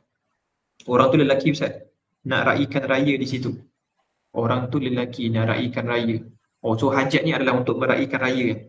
Baik, so disarankan untuk tidak berada di situlah. Okay, lebih baik ni berada di tempat lain. Kalau dah Allahumma salli wa sallim ala sayyidina Muhammad. Mungkin kalau rumah tu besar tak apalah kot kan. Rumah tu besar, dia tak kecil lah. Rumah besar, betul boleh menjaga dalam keadaan yang baik tu mungkin boleh. Allahumma salli wa sallim ala sayyidina Muhammad. Apa tu? Umpan budak-budak datang kelas UIZ dan bagi upah. Confirm dia orang datang tu dapat. Okay, siapa yang hadir kelas dapat duit. Pagi tadi Ustaz solat dekat surau area sini kan. Okay, budak-budak ni solat kan, solat subuh. Solat subuh. Tapi macam biasa lah, budak-budak. Okay, tak apalah, kita okey je budak-budak kan. Belum habis imam bagi salam lagi, dia dah bagi cabut dekat belakang. Dia dah bagi duk main dekat belakang. Tak apalah budak-budak. Itu mungkin umur sekitar 6 tahun ke 7 ke 8 tahun macam tu. Okay, sampai masa tayyat akhir tu diorang kata apa? Weh, kau nak pergi mana? Ni tayyat akhir ni. Tengah tayyat akhir ni. Nak pergi mana? Tapi baguslah dia orang follow kan sampai habis. Okay? Ada yang follow sampai habis, lepas tu baru lepas masa zikir tu baru dia macam memeriah sikit. Tak apa, okey je. Lepas tu lepas habis solat tu dia orang pergi beratur. Beratur sebab apa? Beratur sebab datang subuh dapat duit raya. Okay? Setiap hari macam tu. Bagus tu. Tu antara tarikan untuk budak-budak. Alhamdulillah. Allahumma salli wa sallim ala sayyidina Muhammad, kan? Baik. So sangat baguslah kalau ada masjid atau surau buat macam tu. Tarikan untuk anak muda. Alhamdulillah. Boleh juga buat untuk remaja, kan? Tapi kalau buat untuk remaja banyak juga costing yang kena tu. Itu pun cabang dakwah juga kan Ustaz. Semoga guru saya kenal saya di sana, insya-Allah. Masya-Allah. Allahumma salli wa sallim. Amin. Insya-Allah Madam Mas. Itu pun cabang dakwah juga kan Ustaz? Betul. Alhamdulillah. Baik. Macam ni? Akak lah yang bagi upah suruh ikut tadarus dengan Ustaz seorang RM tu. Ya ke Kak Asma? Itu betul-betul ke? InsyaAllah dahsyat ni. Subhanallah, bagusnya. Allahumma salli wa sallim ala sayyidina. Itu dakwah atau apa? Baik. Maksudnya anda galakkan dia ataupun anda sarankan dia untuk pergi ke dalam kelas baca Quran. Anda bagi duit tu. Maksudnya anda seolah-olah macam ladang pahala tu istilahnya. Selagi dia baca Quran tu kita dapat pahala tu. Banyak dapat pahala. Sayangnya kat Madat siapa betul? Boleh bagi RM5 untuk subuh kepada kanak-kanak sekolah. Ramai sangat, betul? Alhamdulillah. Allahumma salli wa sallim ala sayyidina Muhammad. Boleh tahu kan? Pencegahan kekerasan hati. Sentiasa mengingati Allah, mencegah hati dari mengeras. So kalau kita ni selalu ingat Allah, insya-Allah boleh cegah hati kita ni daripada jadi keras. Kena ingat Allah selalu terus. Baik. Alhamdulillah. Boleh tak ingat Allah selalu supaya hati kita ni tak keras, hati kita ni lembut, dilembutkan oleh Allah. So kita mohonlah doa dengan Allah SWT, ya Allah lembutkan hati kami, jadikanlah hati kami ini lembut dan sentiasa suka dan gemar untuk mengingatimu ya Allah. Amin. Baik, kemudian ada lagi beberapa perkara, iaitu analogi. Analogi daripada ayat surah Al-Hadid tadi.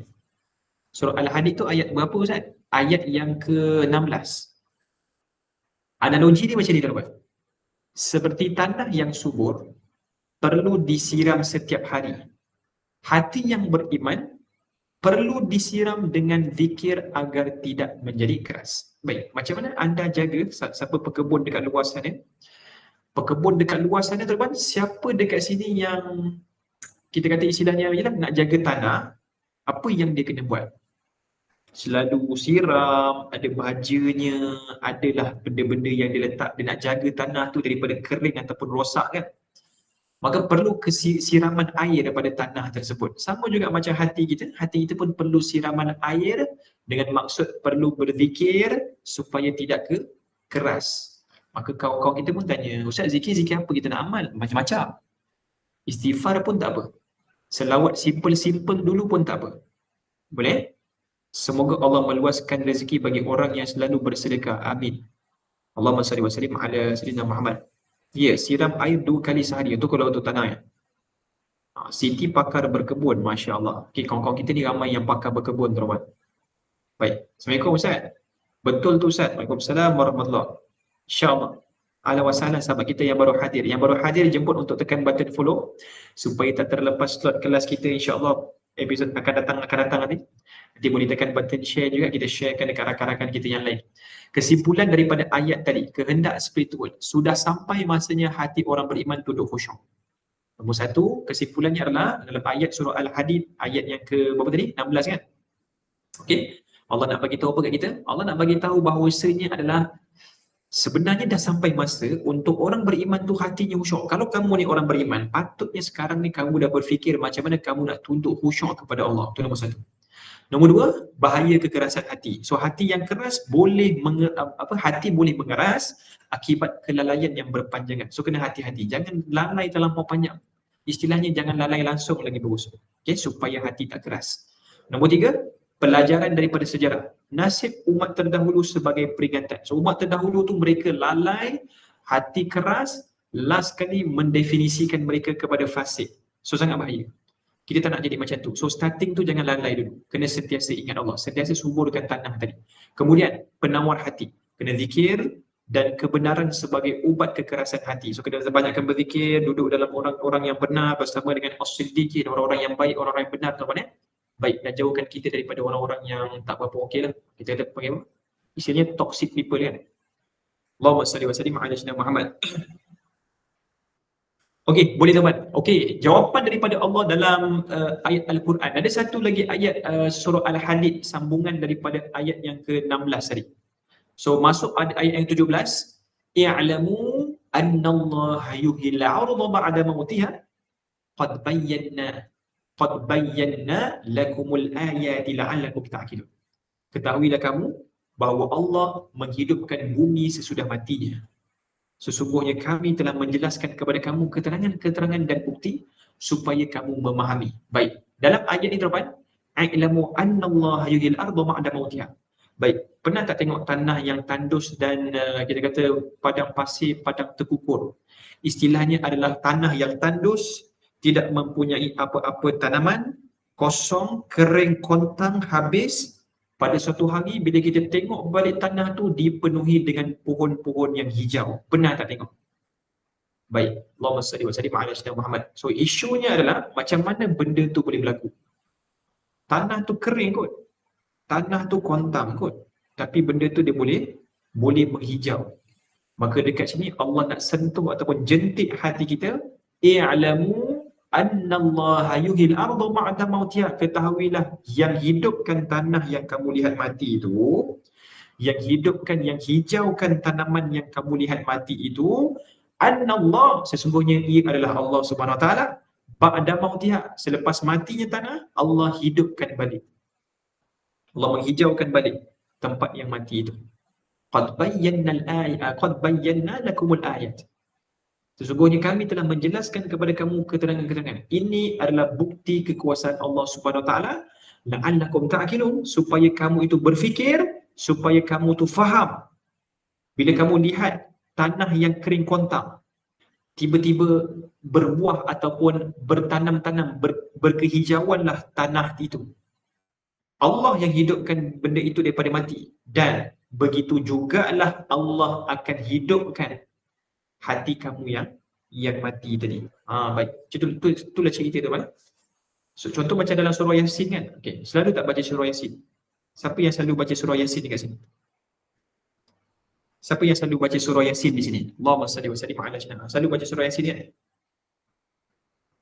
Alhamdulillah. Saya setiap hari baca. Masya-Allah, bagus ya. Okay. Kalau baca surah Yasin, Yasin ni tuan, kenapa cerita tentang hati kan? Ada yang menyebutkan bahawasanya Yasin ni adalah hati Al-Quran. Jantung ataupun hati Al-Quran itu. So antara poin daripada Yasin ni adalah dia punya jumlatul am ataupun keseluruhan daripada apa yang dibahaskan dalam Yasin tu, dia cerita benda yang mati kepada hidup. Benda yang mati kepada hidup. Dan dia sangat synchronize dengan hati kita yang dah mati. Bila baca Yasin, Allah hidupkan balik hati itu. So cerita tentang surah Yasin ni, dia banyak perkara yang mati hidup balik. Allah seolah-olah macam nak jadikan Yasin, nak jadikan perkara yang mati itu kemudian dihidupkan balik. Allahumma salli wa sallim ala sayyidina Muhammad. So banyak perkara ataupun perbahasan dalam surah Yasin itu cerita tentang benda yang mati hidup balik. Dan cerita yang sama, kita fokus sekarang ni adalah hati yang mati kita nak hidupkan balik macam mana? Ingat Allah, zikir, sentiasa dekat dengan Allah Subhanahu Wa Taala. Sebab Allah boleh hidupkan tanah yang mati kepada kehidupan. So apa masalahnya kalau Allah nak hidupkan hati seseorang yang mati kan? Tapi poin nak bagi tahu yang kena ada Allah dulu dalam hati itu. Barulah hati itu boleh hidup. Baik, ini hati pun dah ke mana dah? Hati pun dah makin jauh dah. Makin lama makin lalai. Okey? Allahumma salli wa sallim ala sayyidina Muhammad. Okey? Maka ayat ini dia menyergap sekaligus dia memberi harapan. Perasan tak? Ayat Quran ni, surah Hadid ayat 16-17 ni, dia ada dua elemen. Yang pertama Allah sergah, yang kedua Allah bagi harapan.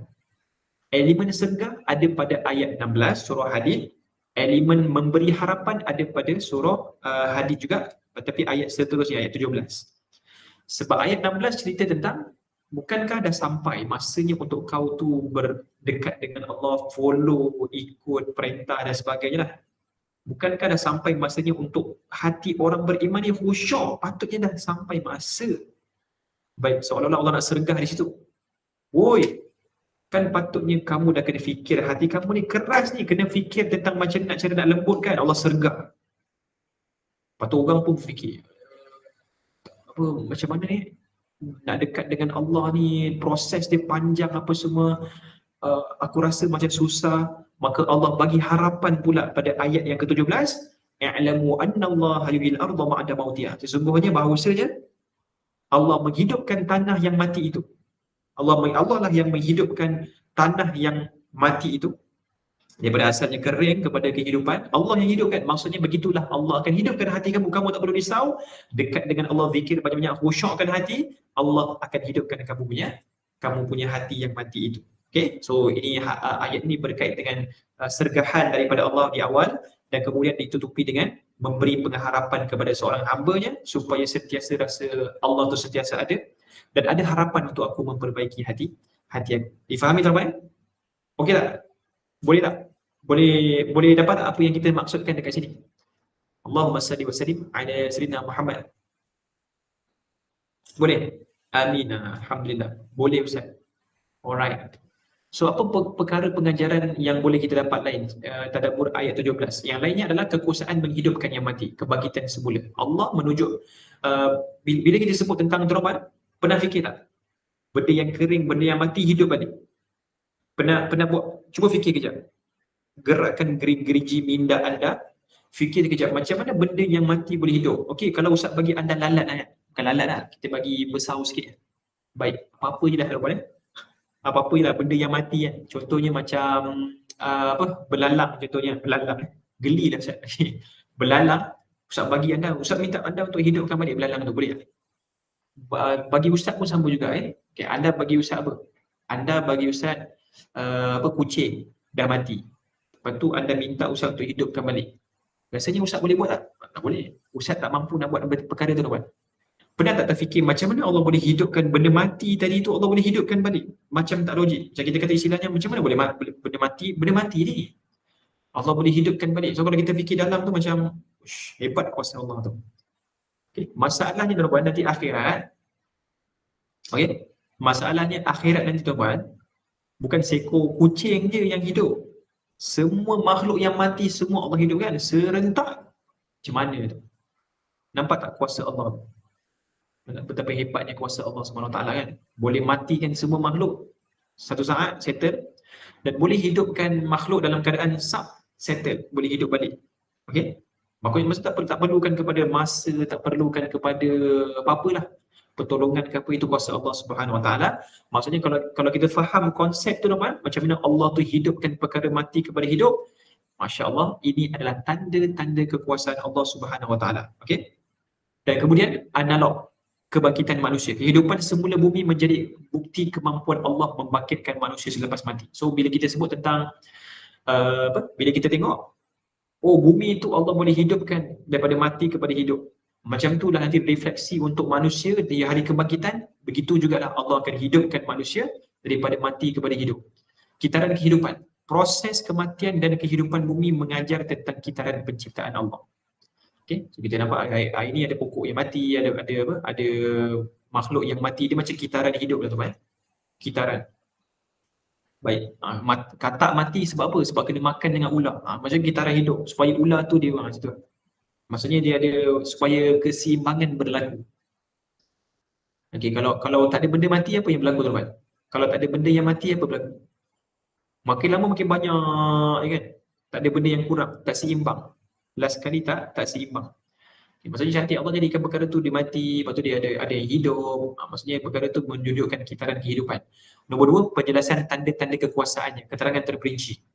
Qad bayyana lakumul ayat, menunjukkan Allah telah menjelaskan segala bukti kekuasaannya. Okay? Bila kita sebut tentang benda yang mati pergi kepada hidup, Allah telah menunjukkan, menjelaskan tentang bukti kekuasaan Allah dan kemudahan memahami. Allah memudahkan manusia untuk memahami tanda-tanda kebesarannya. Macam mana cara Allah mudahkan kita faham?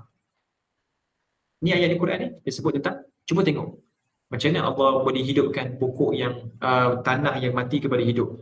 Tengok, bila tengok tanah yang mati tu kepada hidup tu, menjadikan kita macam, oh, macam ni lah Allah hidupkan. So macam ni lah nanti kita dekat akhirat ni Allah boleh hidupkan kita macam itu je. Kemudian seruan untuk berfikir dan berakal. La'allakum ta'qilun tadi menunjukkan tujuan ayat untuk mendorong manusia berfikir dan gunakan akal yang sihat. Jadi sebagai manusia yang Allah kurniakan akal yang cerdas ni tuan-tuan, kita lah ustaz dan kita semua kena jadi la'allakum ta'qilun untuk berfikir. So ayat-ayat Quran tu untuk berfikir, bukan untuk termenung, tengok, baca je, tak, kena berfikir juga. Maka hikmah di sebalik penciptaan adalah setiap ciptaan ada hikmah untuk difikirkan. Setiap daripada apa yang Allah ciptakan ada hikmah yang terkandung. Okey, boleh tuan-tuan? Analoginya seolah-olah seperti benih yang mati dalam tanah kemudian hidup menjadi pokok.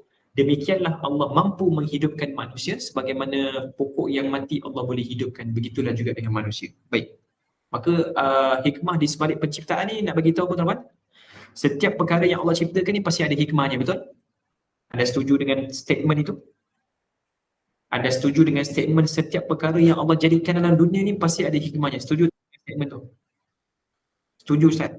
Okey, kalau setuju, sekarang Ustaz nak tanya kepada ibu-ibu dan ayah-ayah sekalian. Okey. Kalau segala perkara tu Allah ciptakan dalam keadaan ada hikmah. So kenapa Allah ciptakan najis? Kenapa Allah ciptakan najis? Kenapa Allah ciptakan khinzir yang najis itu? Dan kenapa Allah ciptakan anjing kan? Baik. Kata semua perkara ada hikmah, tapi itu macam najis ni. Boleh respon tuan-tuan. Berfikir sebentar. Allahumma salli wa sallim ala sayyidina Muhammad. Boleh respon. Baik, boleh berfikir sekejap. Kenapa kan? Kenapa kan? Fikirkan kejap. Jangan termonong aja. Termonong aja. Okey tak tu? Alhamdulillah. Seronok dengar Ustaz. Sampai tak terfikir pula. Ujian untuk kita. Alhamdulillah. Bagus. Alhamdulillah. Terima kasih Kak Siti.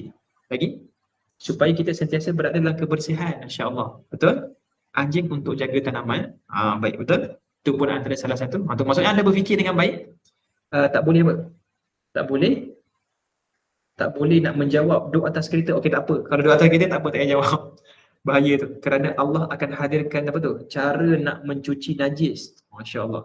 Tengah fikir. Okey, tak apa. Fikir dulu. Lepas tu bagi jawapan. Kenapa Allah cipta najis tu? Apa benefit yang kita dapat? Macam tu. So sekarang setiap perkara ada hikmahnya kan? Allahumma salli wa sallim ala sayyidina Muhammad. Untuk bezakan yang haram dengan yang halal lah, okey? Mumtaz, tepat sekali, betul? Okay. Jawapan-jawapan ni semua betul-betul lah. Baik. Berlapang dada pun betul juga. Baik. Ni kalau najis, kenapa Allah ciptakan najis? Kenapa Allah ciptakan najis apa? Allah nak bagi ujian. Nampak anjing, apa reaksi kita? Kira macam tu mungkin, ya betul? Itu pun betul juga. Maaf Ustaz, maksud nak tanya, kenapa kucing orang selalu mai mati kawasan rumah kita? Alamak. Ustaz pun tak tahulah maksud. Kenapa kucing orang mai lepas tu mati kat kawasan kita? Wallahualam. Mungkin kucing tu suka dengan musuh barangkali. Supaya kita berfikir apa yang baik dan apa yang buruk. Itu pun betul juga. Tepat sekali. Supaya kita jadi bersih. Al-Quran pedoman hidup. Dengar pun dapat pahala. Masya Allah. Supaya kita tahu hukum hakam, beza sifatnya, mengetahui ia berat dan ringan hukumnya. Mumtaz. Okey, baik-baik. So anda dah berjaya untuk fikirkan sesuatu yang mungkin tak terfikir sebelum ni. Baik. So kita boleh tengok hikmahnya daripada sudut sains. Okey, hikmahnya daripada sudut sains. Baik, Allahumma salli wa sallim ala sayyidina Muhammad. Jadi kalau kita tengok daripada sudut sains tu ada macam-macam benefit lah. Macam daripada sudut anjing tu kenapa dia ada dekat dalam dunia ni. Antaranya boleh jaga kebun, jaga tanaman tadi kawan kita sebut. Jaga tanaman, okay, boleh jadi penjaga. Lepas tu bau dia ataupun ya, anjing tu kan dia punya bau dia kuat. Power dia punya bau tu. Maksudnya bila dia bau tu sangat boleh kesan penjenayah tu. So tu hebat tu. Anjing yang Allah ciptakan tu kan. Manusia boleh buat macam tu tak? Dia pergi gosok-gosok dekat lantai tu kenapa kan? Okay. Tak ada baunya. Anjing yang boleh buat macam tu. Okay. Maksudnya Allah ciptakan tu. Tapi cuma Allah uji manusia yang mana tak boleh sentuh anjing. Untuk ujian manusia tu lah. Khususnya kepada Muslim kan. Okay. Baik, ada benefit dan ada juga ujian yang Allah hadirkan sekaligus. Begitu juga dengan najis. Kenapa Allah hadirkan najis? Semua tu adalah untuk bahan kimia. Kalau tak ada najis, macam mana kita nak tahu benda tu, benda tu benda yang kumbahan daripada badan. Dan ada kadang-kadang najis pun diambil untuk bagi manfaat juga kepada tanaman. Betul? Maksudnya kita tak makan najis tu. Yang makan siapa yang makan? Tumbuhan tadi yang makan. Okay. Maksudnya dia bagi manfaat kepada makhluk lain, bukan kepada kita kan. Jadi semua benda yang Allah ciptakan tu dia ada function-function dia, dan dia macam roda yang berputar. Semua kumuhan. Okey, baik, terima kasih. Kumuhan. Alhamdulillah. Allahumma salli wa sallim ala sayyidina Muhammad. Okey tuan-tuan, boleh? Ada beberapa lagi hadis ni. Bagaimanakah kasih sayang Allah terhadap hamba-Nya? Apakah maksud kasih sayang Allah? Macam mana nak terangkan ni? Kasih sayang Allah ni. Baik. Allah tidak pernah membiarkan hamba-Nya terus hanyut. Kan kita sebut tadi, kalau kita hanyut, kita kena dekat dengan Allah, selalu kena zikir supaya dapat hidupkan hati kan. Baik, Allah tak pernah membiarkan hamba-Nya terus hanyut. Walau sejauh mana pun hamba itu dia lari tuan-tuan, Allah tetap memanggilnya pulang melalui pelbagai cara. Macam-macam cara Allah panggil hamba tu untuk pulang tuan-tuan. Ujian, ada kalanya Allah bagi ujian, dan ujian itu adalah sebagai jemputan. Kadang-kadang Allah datangkan ujian bukan untuk hukum orang tu, tak. Tapi sebagai asbab agar hamba-Nya sedar dan kembali bersimpu kepada Allah Subhanahu Wa Taala. Jadi kadang ujian yang Allah bagi itu bukan untuk Allah hukum kita, tapi untuk Allah dekatkan kita kepadanya. Gambaran tentang sifat Ar-Rahman Allah.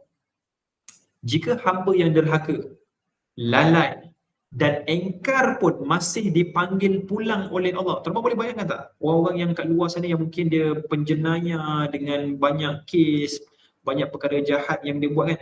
Orang yang macam tu pun Allah masih panggil dia orang, masih panggil kembali.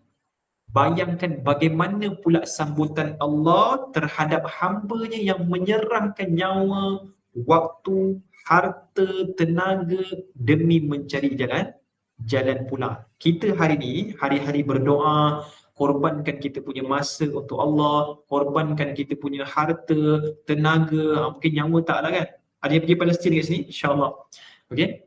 Apa yang korbankan nyawa lagi kan, ada yang korbankan nyawa untuk Allah. Bayangkan macam mana sambutan Allah kepada orang tu.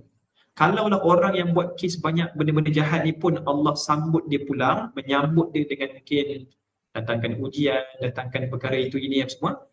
Apatah lagi kalau orang yang banyak dekat dengan Allah, korbankan hartanya, okay, demi untuk mencari jalan pulang, lagi-lagilah Allah alu-alukan kedatangan dia terubat. Maka apa bukti dia? Baik. Ya ke Ustaz Allah buat macam tu? Ya ke Ustaz Allah akan sambut orang itu dengan penuh kebaikan, dengan penuh best? Betul ke Allah akan sambut orang itu? Apa bukti dia Ustaz? Baik, buktinya Ustaz dah tulis dalam buku. Okey, buktinya Ustaz dah tulis dalam buku. Marah tak kalau Ustaz tak bagi tahu bukti dia sekarang tuan-tuan? Marah tak kalau Ustaz bagi tahu yang kita akan sambung pada episod akan datang?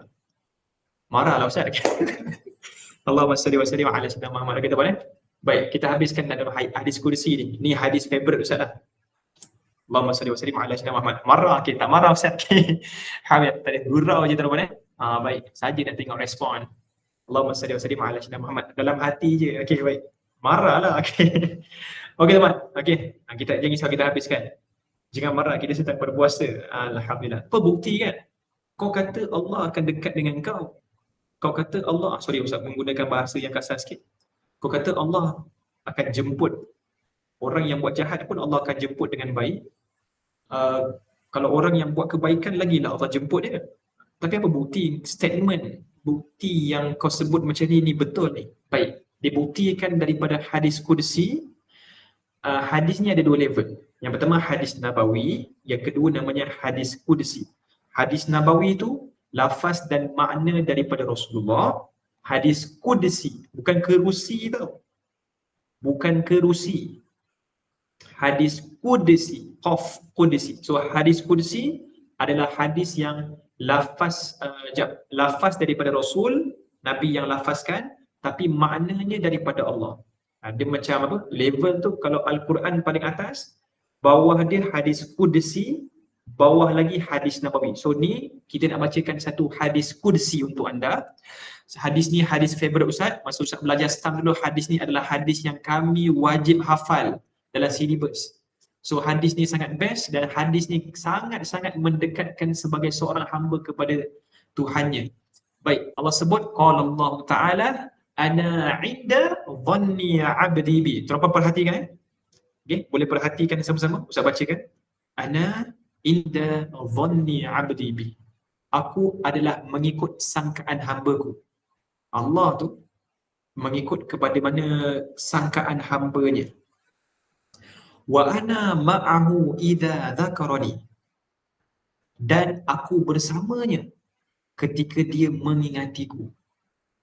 Allah akan bersama dengan orang tu kalau orang tu sentiasa mengingati Allah SWT. Allah akan sentiasa dengan orang tu.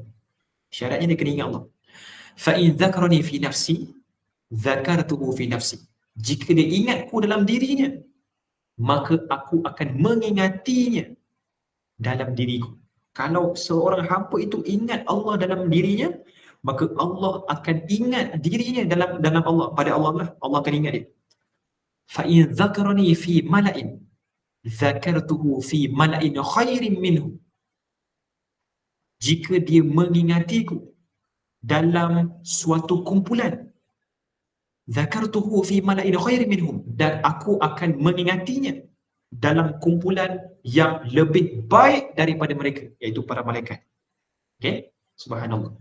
Kalau hamba tu dia ingat Allah dalam keadaan dia bersama dengan kelompok, contoh macam kita sekarang ni, kita sekarang ni berada dalam majlis ilmu dan kita sekarang ni mengajak untuk mengingati Allah. Tuan-tuan, Allah mengingati kita ni lebih lagi hebat sebab Allah bersama dengan kelompoknya yang hebat, iaitu dengan para malaikat. Okey, insya-Allah. Allah ingat kita dalam kelompok yang lebih baik daripada kita. Dahsyat tak dahsyat? Tak habis lagi hadis tu. Sambung lagi. Fa in taqarraba ilayya bi shibrin taqarrabtu ilayhi dhira'a. Jika dia mendekat kepadaku sejengkal, jika hamba itu dekat kepada aku sejengkal, taqarrabtu ilayhi dhira'a, aku mendekatkan kepadanya sehasta. Kita dekat kepada Allah sejengkal, Allah dekat kepada kita sehasta, tuan-tuan. Mana lagi padu? Allah lah. Okey?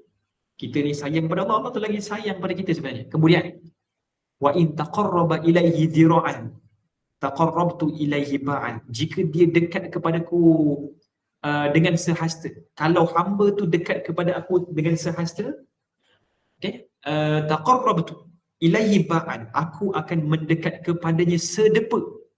Aku akan mendekat kepadanya sedepa. Subhanallah. Allahumma salli wa sallim ala sayyidina Muhammad. Wa in atani yamshi ataituhu harwalah. Dan jika dia datang kepadaku dengan berjalan, aku akan datang kepadanya dengan berlari. Berlari. Subhanallah. Allahumma salli wa sallim ala sayyidina Muhammad. Tuan-tuan faham ke hadis ni? Ibu-ibu dan ayah-ayah sekalian, difahami tak tentang hadis ini? Allahumma salli wa sallim ala sayyidina Muhammad. Faham ke hadis ni? Hadis ni sangat berkuasa dan sangat-sangat dahsyat hadis ni Allah sebutkan. Macam mana cinta Allah tu Allah dah sebut dalam hadis panjang ni sebenarnya. Okey? Baik. So dalam buku doa untuk aku ni, Ustaz tulis sekali hadis tu. Ustaz tunjuk buku tu. Okey. Kena dapatkan tau nanti. Nanti dah lunch, nanti dapatkan buku ni. Okey? Sebab dalam buku ni kita tulis semua sekali lah. Siap dengan analisis hadis sekali. Ustaz tunjuk Allahumma salli wa sallim ala sayyidina Muhammad. Hadis tu yang Ustaz baca tu ada dekat dalam buku surat yang ke-31. Buku ni lah. Untuk buku doa untuk aku yang bakal di-launchkan akan datang ni dalam beberapa hari nanti. Lagi 2 minggu lah, lebih kurang lagi 2 minggu lagi kita nak launchkan buku ni. Terupan, ni ada dalam buku surat 31. Hadis kursi. Ni panjang ni hadis ni. Tapi best habis. Dan anda pun baca seronok je kan. Okay? Alhamdulillah. Dan kemudian, baik. Buku surat sebelah daripada buku tu, Ustaz ada buat analisis. Sedikit analisis tentang hadis. Isi hadis ni kita buat analisis, kita buat dalam bentuk kotak. Nanti anda akan nampak gambaran yang lebih detail lah. Nampak macam, okay, kemas sikit. Okay? Allahumma salli wa sallim ala sayyidina Muhammad. So tu, ni semua ada dalam buku. Buku yang bakal dilancarkan lagi 2 minggu lagi. Okay? Allahumma salli wa sallim ala sayyidina Muhammad. Duit dah sedia nak beli buku. Masya Allah, bagusnya. Baik? Yang ada rezeki lebih tu boleh beli 2 ke, nanti boleh bagi hadiah dekat jiran ke, ataupun suami ke, isteri ke kan. Alhamdulillah. Allahumma salli wa sallim ala sayyidina Muhammad. Ataupun boleh bagi hadiah juga dekat anak-anak kita yang mungkin perlukan apa nama tu? Allahumma salli wa sallim ala sayyidina Muhammad, perlukan dambaan kasih. Okey. Allahumma salli wa sallim ala sayyidina Muhammad. Boleh terus Baik. So analisis daripada hadis tu baik. Macam Ustaz sebut ni, analisis, okay? Dia kalau tak tunjuk gambar tak best. Sebab tak apa nampak kalau Ustaz sebut je kan. Contoh macam ni kan. Dia ada dimensi pendekatan daripada sudut minda psikologi, bersangka baik, husnuzon. Lepas tu respon Allah apa dia? Allah bertindak mengikut sangkaan itu. Maksudnya daripada sudut ni, Ustaz senaraikan sekali, dimensi pendekatan. Maksudnya macam ni cara pendekatan kepada Allah. Kalau orang itu dia sangka baik, tindakan hamba dia bersangka baik kepada Allah, respon Allah, Allah bertindak mengikut sangkaan baik itu. Kalau dia sangka baik, dia kata apa? Allah buat bagi aku ujian ni sebab Allah sayang dekat aku. Itulah respon Allah kepada hamba tu. Kalau orang itu dia kata Allah ni dah tak sayang aku, Allah ni tak suka, Allah ni benci aku, itulah respon Allah kepada apa sangkaan hamba-Nya, tuan-tuan. Sebab tu kena sangka baik dengan Allah banyak-banyak. Baik. Apa? Launch. Okey gini. Oh, launch Maaf jadi teacher je. Okey, terima kasih sebab betulkan Ustaz punya pronunciation. Baik. Allahumma salli wa sallim ala sayyidina Muhammad. Cepat-cepat Ustaz nak beli. Okey. Bersangka baik dengan Allah, tuan-tuan. So apa efek bila mana kita sangka baik dengan Allah? Mindset bila sangka baik dengan Allah, Allah akan bertindak mengikut sangkaan baik kita tadi itu. Baik. Dan kemudian dimensi pendekatan daripada zikir. Zikir sendiri. Ingat Allah dalam hati. Maksudnya kalau orang itu diingat Allah dalam hati, maka Allah akan sebut namanya dalam hati. Ni kita tengah zikir Allah ni. Allah. Allah tengah sebut nama kita juga pada Allah Subhanahu Wa Taala. Okey? Pada diri Allah itulah Allah sebut nama kita juga, teman. Tapi kalau kita berzikir beramai-ramai, ingat kepada Allah dalam keadaan berkelompok, maka Allah sebut nama kita di depan para malaikat, kelompok yang lebih mulia daripada kita. Dan usaha kecil, andai kata kalau kita dekatkan diri kita kepada Allah sejengkal, maka Allah akan mendekat lebih daripada kita, iaitu sehasta. Kalau kita nak dekat dengan Allah sehasta, Allah akan dekatkan diri Allah itu kepada kita dengan sedepa, lagi dekat. Dan kesungguhan, kalau orang itu datang kepada Allah dalam keadaan berjalan, ada reaction dia, ada tindakan dia, walaupun dia berjalan perlahan, dia menuju pulang kepada Allah SWT, maka Allah akan sambut dia. Macam mana? Dengan berlari, tuan-tuan. Waktu berjalan, Allah datang dekat dia berlari. Baik, anda boleh faham ke maksud hadis ini? Betapa sayangnya Allah itu kepada hamba-Nya. Dan penutup kita pada episod ketiga hari ini, tuan-tuan, iaitu Allah menanti langkah pertama daripada kita. Walaupun langkah itu kecil, Allah membalasnya dengan rahmat yang jauh lebih besar. Allah sebenarnya sekarang ni, tuan-tuan, saat ini, pada jam pukul 4:05 ni, Allah menanti langkah pertama daripada kita. Kita punya action step ni apa dia? Apakah langkah pertama kita? Walaupun langkah kita itu kecil je, kita nak zikir kepada Allah, sekali je zikir Allah, sebut nama Allah sekali je, Allah akan balas dengan rahmat yang lagi jauh, lagi besar daripada apa yang kita buat. Okey? Baik, itu point dia. Dan pintu sentiasa terbuka. Dia tak ada istilah pintu tertutup, tuan-tuan. Tidak ada istilah terlambat untuk pulang kepada Allah. Allah bukan sekadar menerima, malah menyambut kepulangan hamba-Nya dengan penuh kemuliaan. Macam mana kalau suami baru balik daripada kerja, contoh kan, macam ni isteri sambut, happy, menyambut, tuan-tuan. Okey, baik. Bila mana orang itu dia nak pulang kepada Allah, dia tak ada istilah terlambat. Tak ada istilah terlambat, malah bila orang itu mulakan step walaupun kecil, Allah akan sambut dia dengan pulangan sambutan yang sangat mulia. Dan konsep berlari kecil ataupun konsep bila sebut harwalah dengan maksudnya para ulama menjelaskan bahawasanya berlari. Allah berlari tu sebab ini harwalah tu berlari kecil. Di sini adalah gambaran betapa cepatnya rahmat dan keampunan Allah sampai kepada hamba yang bertaubat, melebihi kepantasan usaha hamba itu sendiri. Hamba tu lambat, nak bertaubat lambat, nak buat itu ini lambat, leceh apa semua kan. Tapi dia buat juga walaupun lambat, tapi Allah akan balas lagi jauh cepat berbanding dengan hamba tu buat taubat kepada Allah Subhanahu Wa Taala. So dahsyat, rahmat Allah tu sangat tajam dan sangat cepat didapati kepada hamba-Nya yang bertakwa kepada Allah dan ingin kembali kepada Allah Subhanahu Wa Taala. Baik tuan-tuan, so rasanya kelas kita tamat di sini saja. Alhamdulillah episod yang ketiga, dan dapat mustafid ataupun dapat istifadah, dapat manfaat tuan-tuan daripada apa yang kita sampaikan hari ni. Seronok ke tak seronok hadir dalam kelas? Okey ke tak okey tu? Alhamdulillah. Allahumma salli wa sallim ala sayyidina Muhammad. Okey. Terima kasih dengan ilmunya Ustaz. Sama-sama. Dapat seronok. Alhamdulillah. Alhamdulillah dapat sesuatu Ustaz. Baik. So hari ni kita kongsikan satu perkara yang sangat mahal daripada hadis Qudsi yang kita sebutkan tadi itu. So itu adalah hadis kegemaran Ustaz. Antara banyak-banyak hadis, itu antara hadis kegemaran. Sebab kalau kita baca hadis tu dengan penuh penghayatan tuan-tuan, boleh menyebabkan kita menangis. Hari ni kita bertaubat kepada Allah, hari ni kita cuba untuk dekatkan diri kita, kita dekatkan sikit je. Solat pun lambat. Okay? Lepas tu doa pun sikit-sikit, doa pun malas-malas. Masalahnya Allah bagi lagi banyak daripada itu. Okay? So kita pun kadang rasa malu sebenarnya. Kan? Maka sepatutnya kita kena buat lebih banyak lagi daripada apa yang kita buat hari ni. Boleh? Allahumma salli wa sallim ala sayyidina Muhammad. Okey. Boleh tuan-tuan? Baik. Alhamdulillah. Alhamdulillah, terima kasih Ustaz ilmunya. Petang ni walaupun santai-santai tapi menyentuh hati. Lain sangkut. Alhamdulillah. Kan tuan-tuan?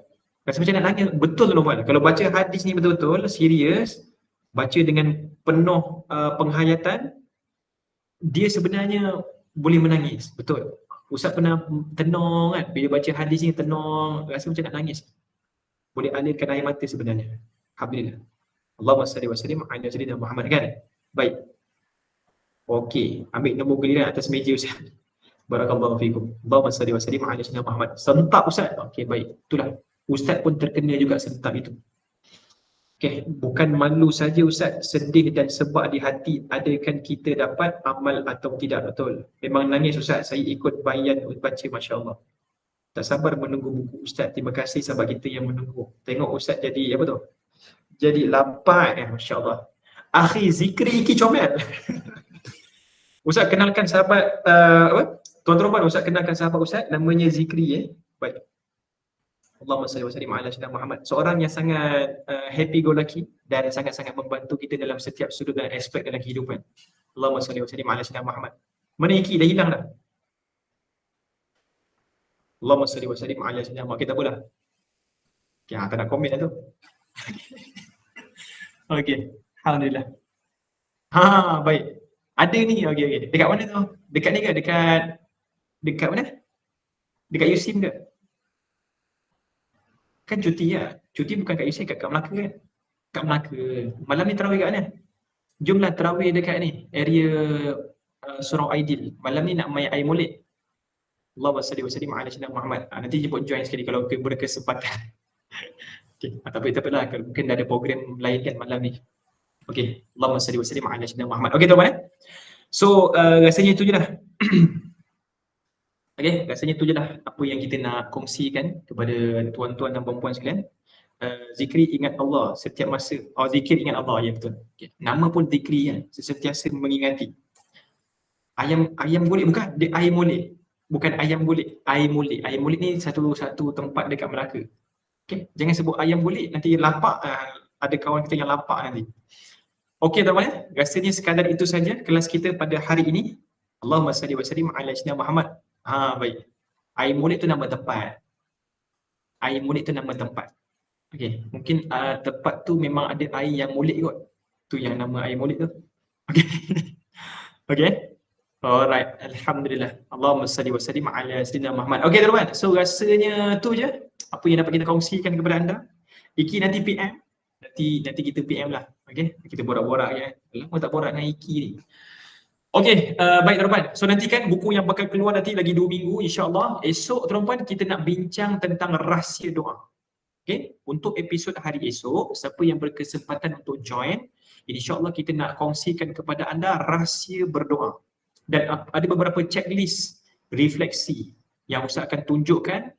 Nama tajuk refleksi apa? Nama tajuk checklist refleksi itu adalah menemui Tuhan di jalan pulang. Macam cantik nama dia kan? Menemui Tuhan di jalan pulang. Nanti jemput join esok. Esok kelas kita seperti biasa pukul 2.30 sampai 4 dan kita akan membincangkan topik yang terakhir dalam bahagian yang pertama, iaitu apakah rahsia doa serta apakah keistimewaan daripada doa itu. Wallahu a'lam. Rasanya sekadar itu saja. apa yang dapat kita kongsikan kepada anda. Semoga memberikan istifadah dan manfaat. Baik, wallahu alam. Tutup majlis kita dengan tasbih kafarah dan suratul Asr. Bismillahirrahmanirrahim. Subhanakallahumma bihamdik, asyhadu an la ilaha illa anta astaghfiruka wa atubu ilaik. Bismillahirrahmanirrahim. Wal 'asr. Innal insana lafi khusr illa alladziina aamanu wa 'amilus shalihat wa tawassaw bil haqqi wa tawassaw bis sabr. Sadaqallahul azim. Okey, baik. Baik, kena bagi trailer dulu kan? Ya. Yeah. Macam mana? Allah dengar doa saya sebab tu jumpa ustaz. Masya-Allah. Okay. Allah dengar doa saya sebab tu jumpa Ustaz. Masya-Allah. Dan Allah dengar doa Ustaz juga tuan-tuan, sebab itulah Ustaz jumpa dengan ibu-ibu dan ayah-ayah sekalian yang ada dalam live ni, insya-Allah. So sangat-sangat happy dan bahagia. Kita tutup dengan tasbih kafarah dan suratul Asr. Bismillahirrahmanirrahim. Subhanakallahumma wa bihamdik, asyhadu an la ilaha illa anta astaghfiruka wa atubu ilaik. Bismillahirrahmanirrahim. Wal 'asr innal insana lafi khusr illa alladziina aamanu wa 'amilus shalihaati wa tawassaw bil haqqi wa tawassaw bis sabr. Kita tutup dengan doa. Bismillahirrahmanirrahim. Alhamdulillahirabbil alamin wassalatu wassalamu ala asyrofil anbiya'i wal mursalin wa ala alihi washabihi ajmain. Allahumma shalli wa sallim ala sayyidina Muhammad tibbil qulubi wa dawaiha wa 'afiyatil abdani wa shifaiha ونور الأبصار وضيائها وعلى آله وصحبه وبارك وسلم. اللهم يشفي شفاء عاجلا. بسم الله الرحمن الرحيم. بسم الله الشافي، بسم الله الكافي، بسم الله المعافي، بسم الله الذي لا يضر مع اسمه شيء في الأرض ولا في السماء وهو السميع العليم. اللهم أعنا على ذكرك وشكرك وحسن عبادتك. Ya Allah, bantu kami ya Allah untuk mengingatimu dalam daripada setiap saat, setiap minit, setiap jam, setiap daripada perbuatan kehidupan kami ya Allah. Bantu kami untuk kami mengingatimu ya Allah dalam setiap sudut kehidupan aspek kami ya Allah. Amin. اللهم إنا نعوذ بك من الهم والحزن ونعوذ بك من العجز والكسل ونعوذ بك من الجبن والبخل ونعوذ بك من غلبة الدين وقهر الرجال. Ya Allah, berikan kami kekuatan untuk kami melaksanakan ketaatan kepada-Mu ya Allah. Berikan kami kesihatan untuk kami sentiasa konsisten dan istiqamah melakukan ibadah dan ketaatan kepada Allah Subhanahu wa taala. ربنا لا تزغ قلوبنا بعد إذ هديتنا وهب لنا من لدنك رحمة إنك أنت الوهاب. ربنا هب لنا من أزواجنا وذرياتنا قرة أعين واجعلنا للمتقين إماما. ربنا آتنا من لدنك رحمة وهب لنا من أمرنا رشدا. Ya Allah, bersihkan hati kami ini, ya Allah, bersihkan hati kami ini daripada segala sifat mazmumah yang hadir dari dalam hati kami ya Allah. Buang segala sifat mazmumah yang ada dalam hati kami ya Allah ya Rahman Rahim. Masukkanlah sifat mahmudah, sifat-sifat yang terpuji, sifat-sifat yang baik ke dalam hati kami. Penuhkan perkara-perkara baik, perkara-perkara positif, perkara yang dimurnikan oleh-Mu ya Allah ke dalam hati kami. Masukkanlah kami ke dalam syurga-Mu ya Allah. Jadikanlah kami penghuni syurga bersama dengan umat baginda Rasul sallallahu alaihi wasallam, beserta dengan Rasulullah sallallahu alaihi wasallam di akhirat kelak. Rabbana آتنا في الدنيا حسنة وفي الآخرة حسنة وقنا عذاب النار. وصلى الله على سيدنا محمد وعلى آله وصحبه وسلم. سبحان ربك رب العزة عما يصفون وسلام على المرسلين والحمد لله رب العالمين. تقبل الله منا ومنكم تقبل يا كريم. Alhamdulillah. Okey, seronok tak kelas hari ni? Siapa yang seronok? Boleh komen seronok. Alhamdulillah. Sebab Ustaz pun seronok tengok kawan-kawan kita respon dengan baik-baik. Alhamdulillah. Okey, hari ni komen semua baik-baik. Tak ada komen-komen macam semalam Alhamdulillah. Sebab tak ada orang yang sakat Ustaz hari ni. Alhamdulillah. Okey, so Ustaz pun seronok jugalah.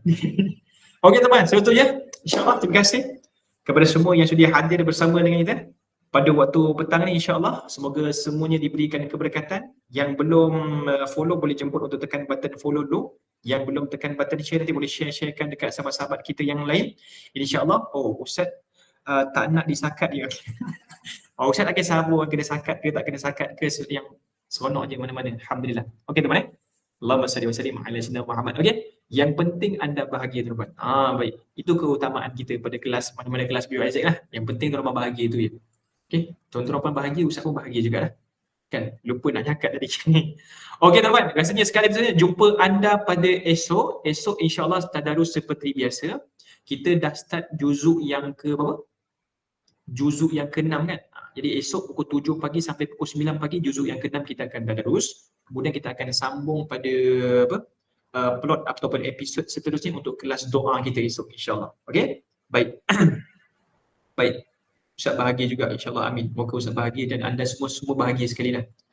Okey, wallahu alam. Terima kasih kepada semua sudah hadir bersama dengan kita pada waktu petang ni, yang like, yang komen, yang share, yang memberikan kita gift. Tak lupa juga kepada sahabat kita yang sudah follow kita. Kita doakan kepada semua warga follower dan semua sahabat penonton sekalian, moga diberikan keberkatan oleh Allah Subhanahu wa taala dan dikurniakan kerahmatan dunia dan akhirat. Wallahu alam. Aqulu qawli hadza wa astaghfirullah li wa lakum. Wassalamualaikum warahmatullahi wabarakatuh. Terima kasih semua.